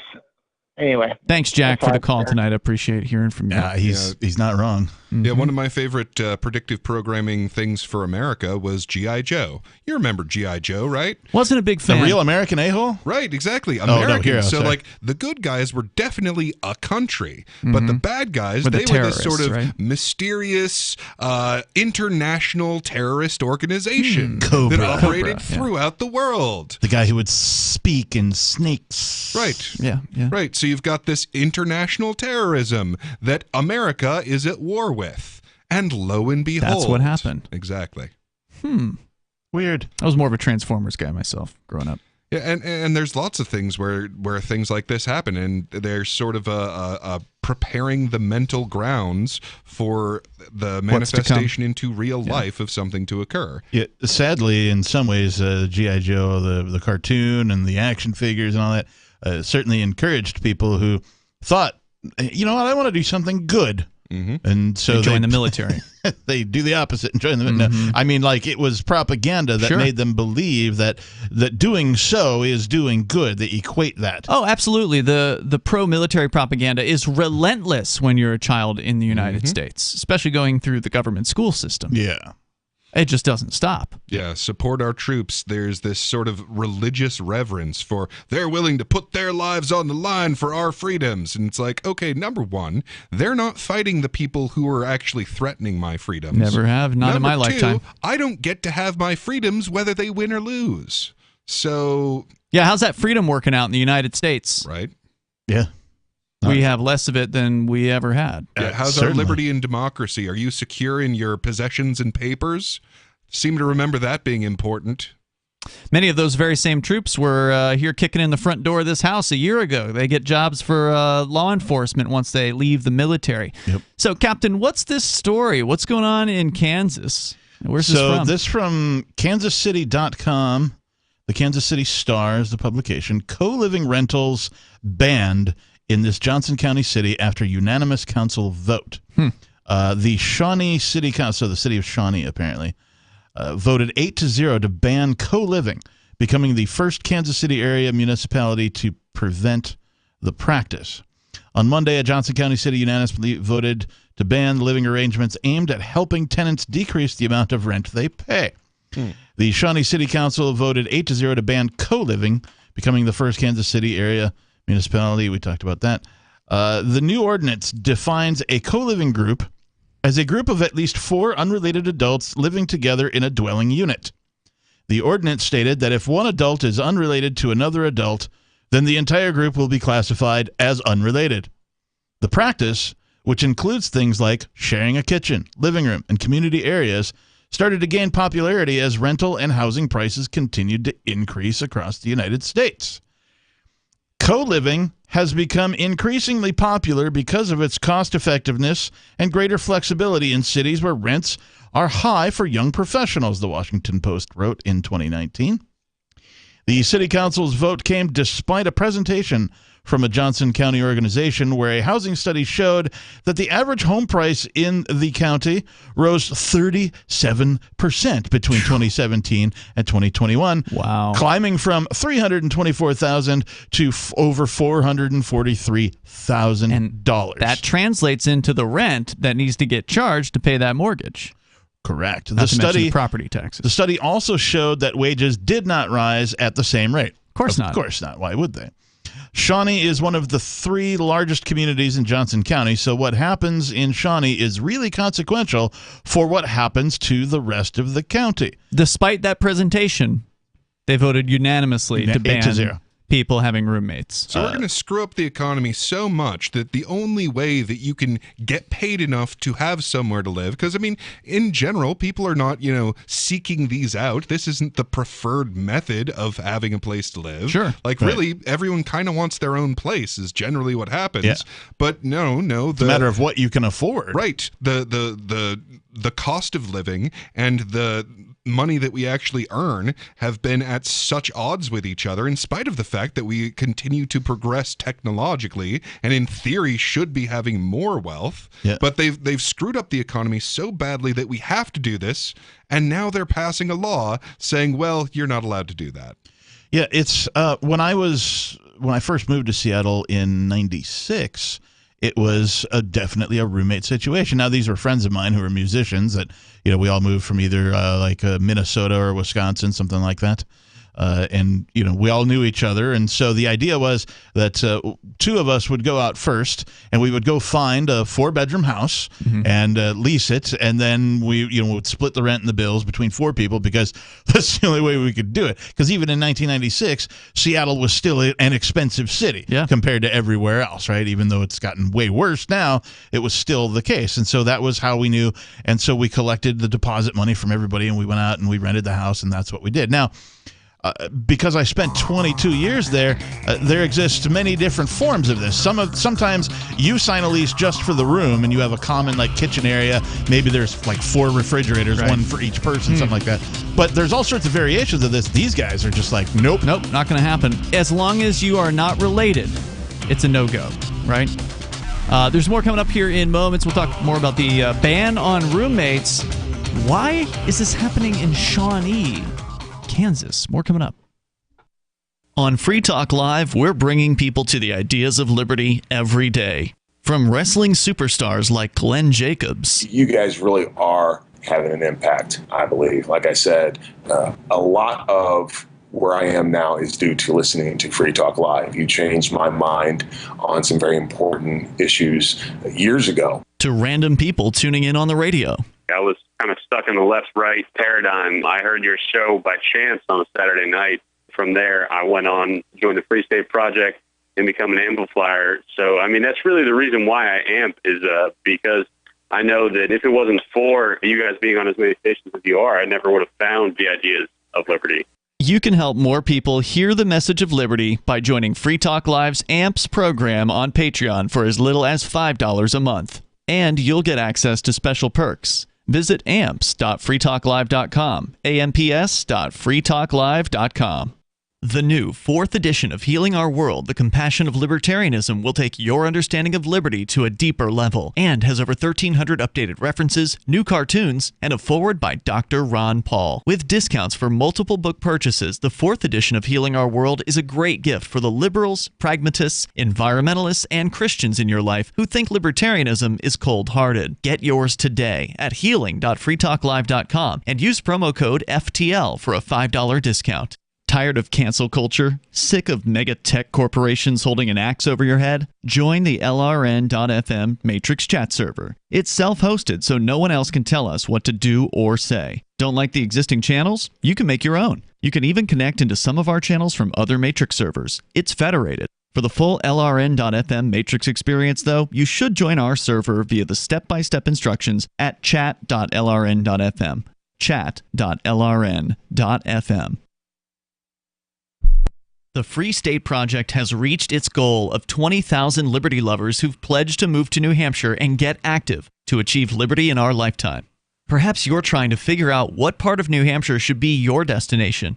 If so, consider Keene. You'll find more than 150 reasons to move to Keene at move.freekeene.com. Keene is famous for its historic, publicity-generating activism, as well as being the liberty media capital of the world. It's home to freekeene.com, New Hampshire's destination for liberty activism, news, and opinion. For years, we've been compiling over 150 reasons to move to Keene at move.freekeene.com, where you'll learn about some of what's happening here and what makes Keene a great place to live. If you love liberty, you'll probably enjoy anywhere you end up in the Shire. But do your due diligence first. Please visit move.freekeene.com for the full list of over 150 reasons to move to Keene. That's move.freekeene.com. If you want to know the latest about Free Talk Live before we go on the air, all you need to decide is how you want it delivered. It's your choice. Visit news.freetalklive.com to receive our usually weekly news updates by email. Plus, we have a Twitter account at twitter.freetalklive.com, and you can follow us on the decentralized Mastodon platform at toot.freetalklive.com. So please follow us at toot.freetalklive.com and sign up for our emails at news.freetalklive.com. Should you be able to earn an honest living free from senseless government interference? The Institute for Justice thinks so. That's why we've spent years defending hard-working men and women from pointless government regulations. Nationwide, IJ has created opportunity by reducing government power. But there is still more work to be done. Visit our website today at ij.org. Let IJ take care of the government so you can take care of your business. You can help spread the ideas of liberty with our Patreon for just $5 per month at amps.freetalklive.com.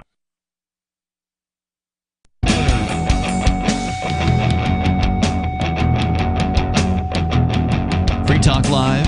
You can join us here. The number is 603-283-6160. That's 603-283-6160. We're talking about a ban on roommates in a city called Shawnee, Kansas, where the city council has voted unanimously to prohibit any households that have someone living in them who is not a member of the family, basically. Even one person. Correct. Yeah. And that is what they did apparently recently. Captain, you've got that story. We're going to continue with it here, but it had me speculating aloud. It's like, I asked you, remember when you first brought this up off the air, I said, is this a rich town? Because in places where there's, let's just say, wealthier people living, they don't want to see the riffraff around. They don't want to see people living together who are living more than like two to a single family or whatever, or one family to a single family. They don't want to feel like the immigrants are coming in. Seems to be the case here. You know, like immigrants might be coming into town where they're sharing rooms or sharing beds or whatever, just trying to get by, trying to pay the rent, trying to keep food on the table for their families. Mm-hmm. So they pass laws restricting things. Even here in our little old Keene, New Hampshire, there's a restriction saying that no more than 4 unrelated people are allowed to live in the same household.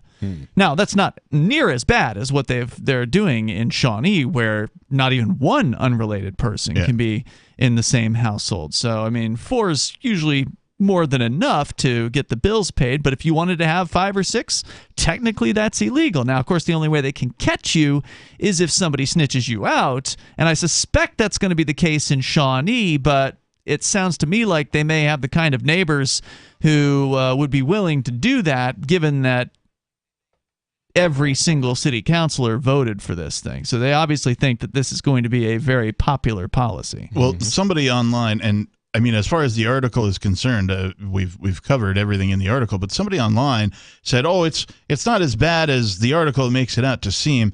Here's a highlighted quote from the City of Shawnee City Council from this looks like an email from the city manager to the community development director, and it says. It's focused on individual room rental within single-family homes located in single-family residential zoning districts. The text amendments aim to clarify and update current regulations.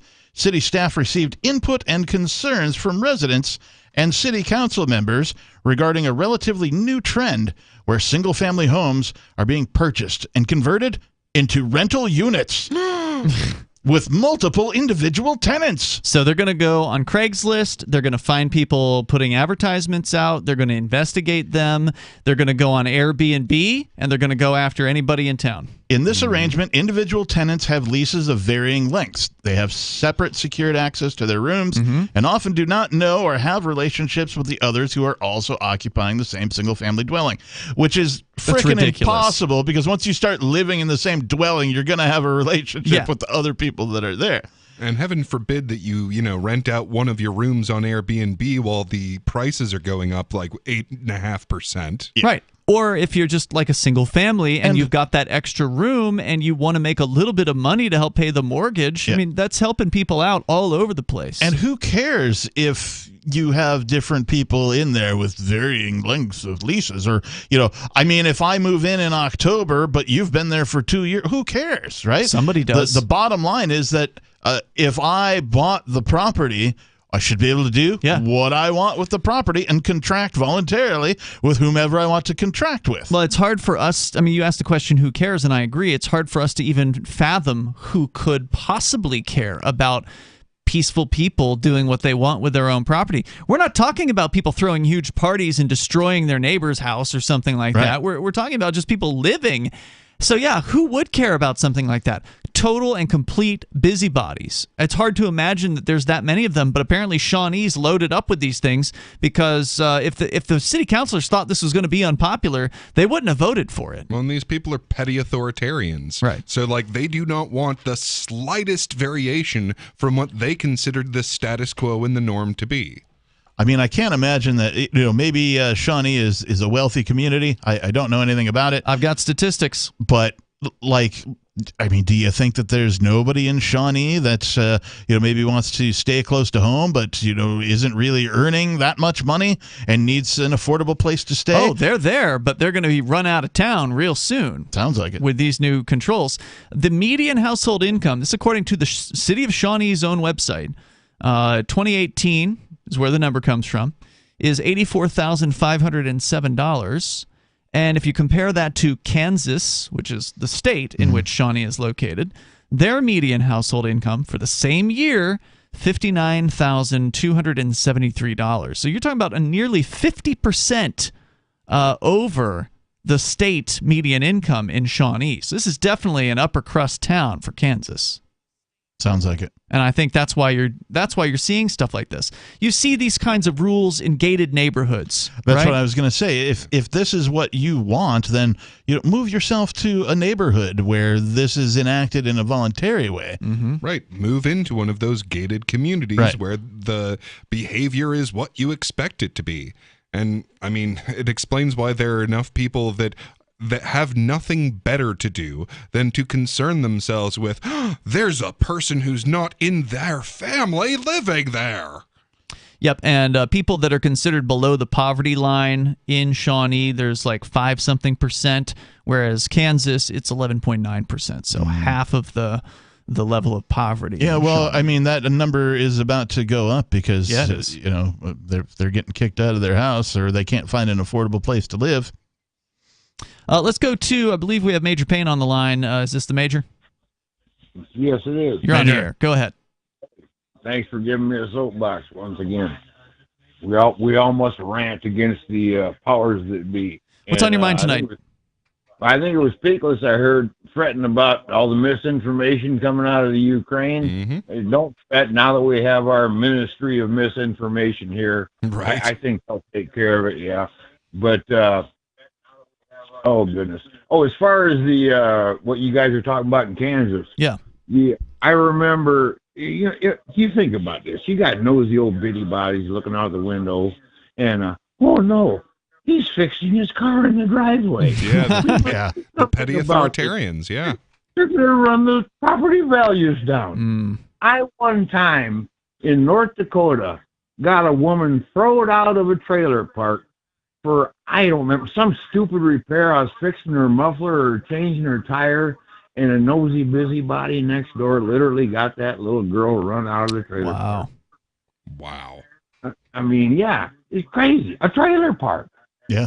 Oh, they've got crazy rules at trailer parks. Yeah, and they do. And plenty of busybodies with nothing better to do than look out their window all day. Yeah, when you're sitting on top of one another, it's hard to exist with any kind of clarity.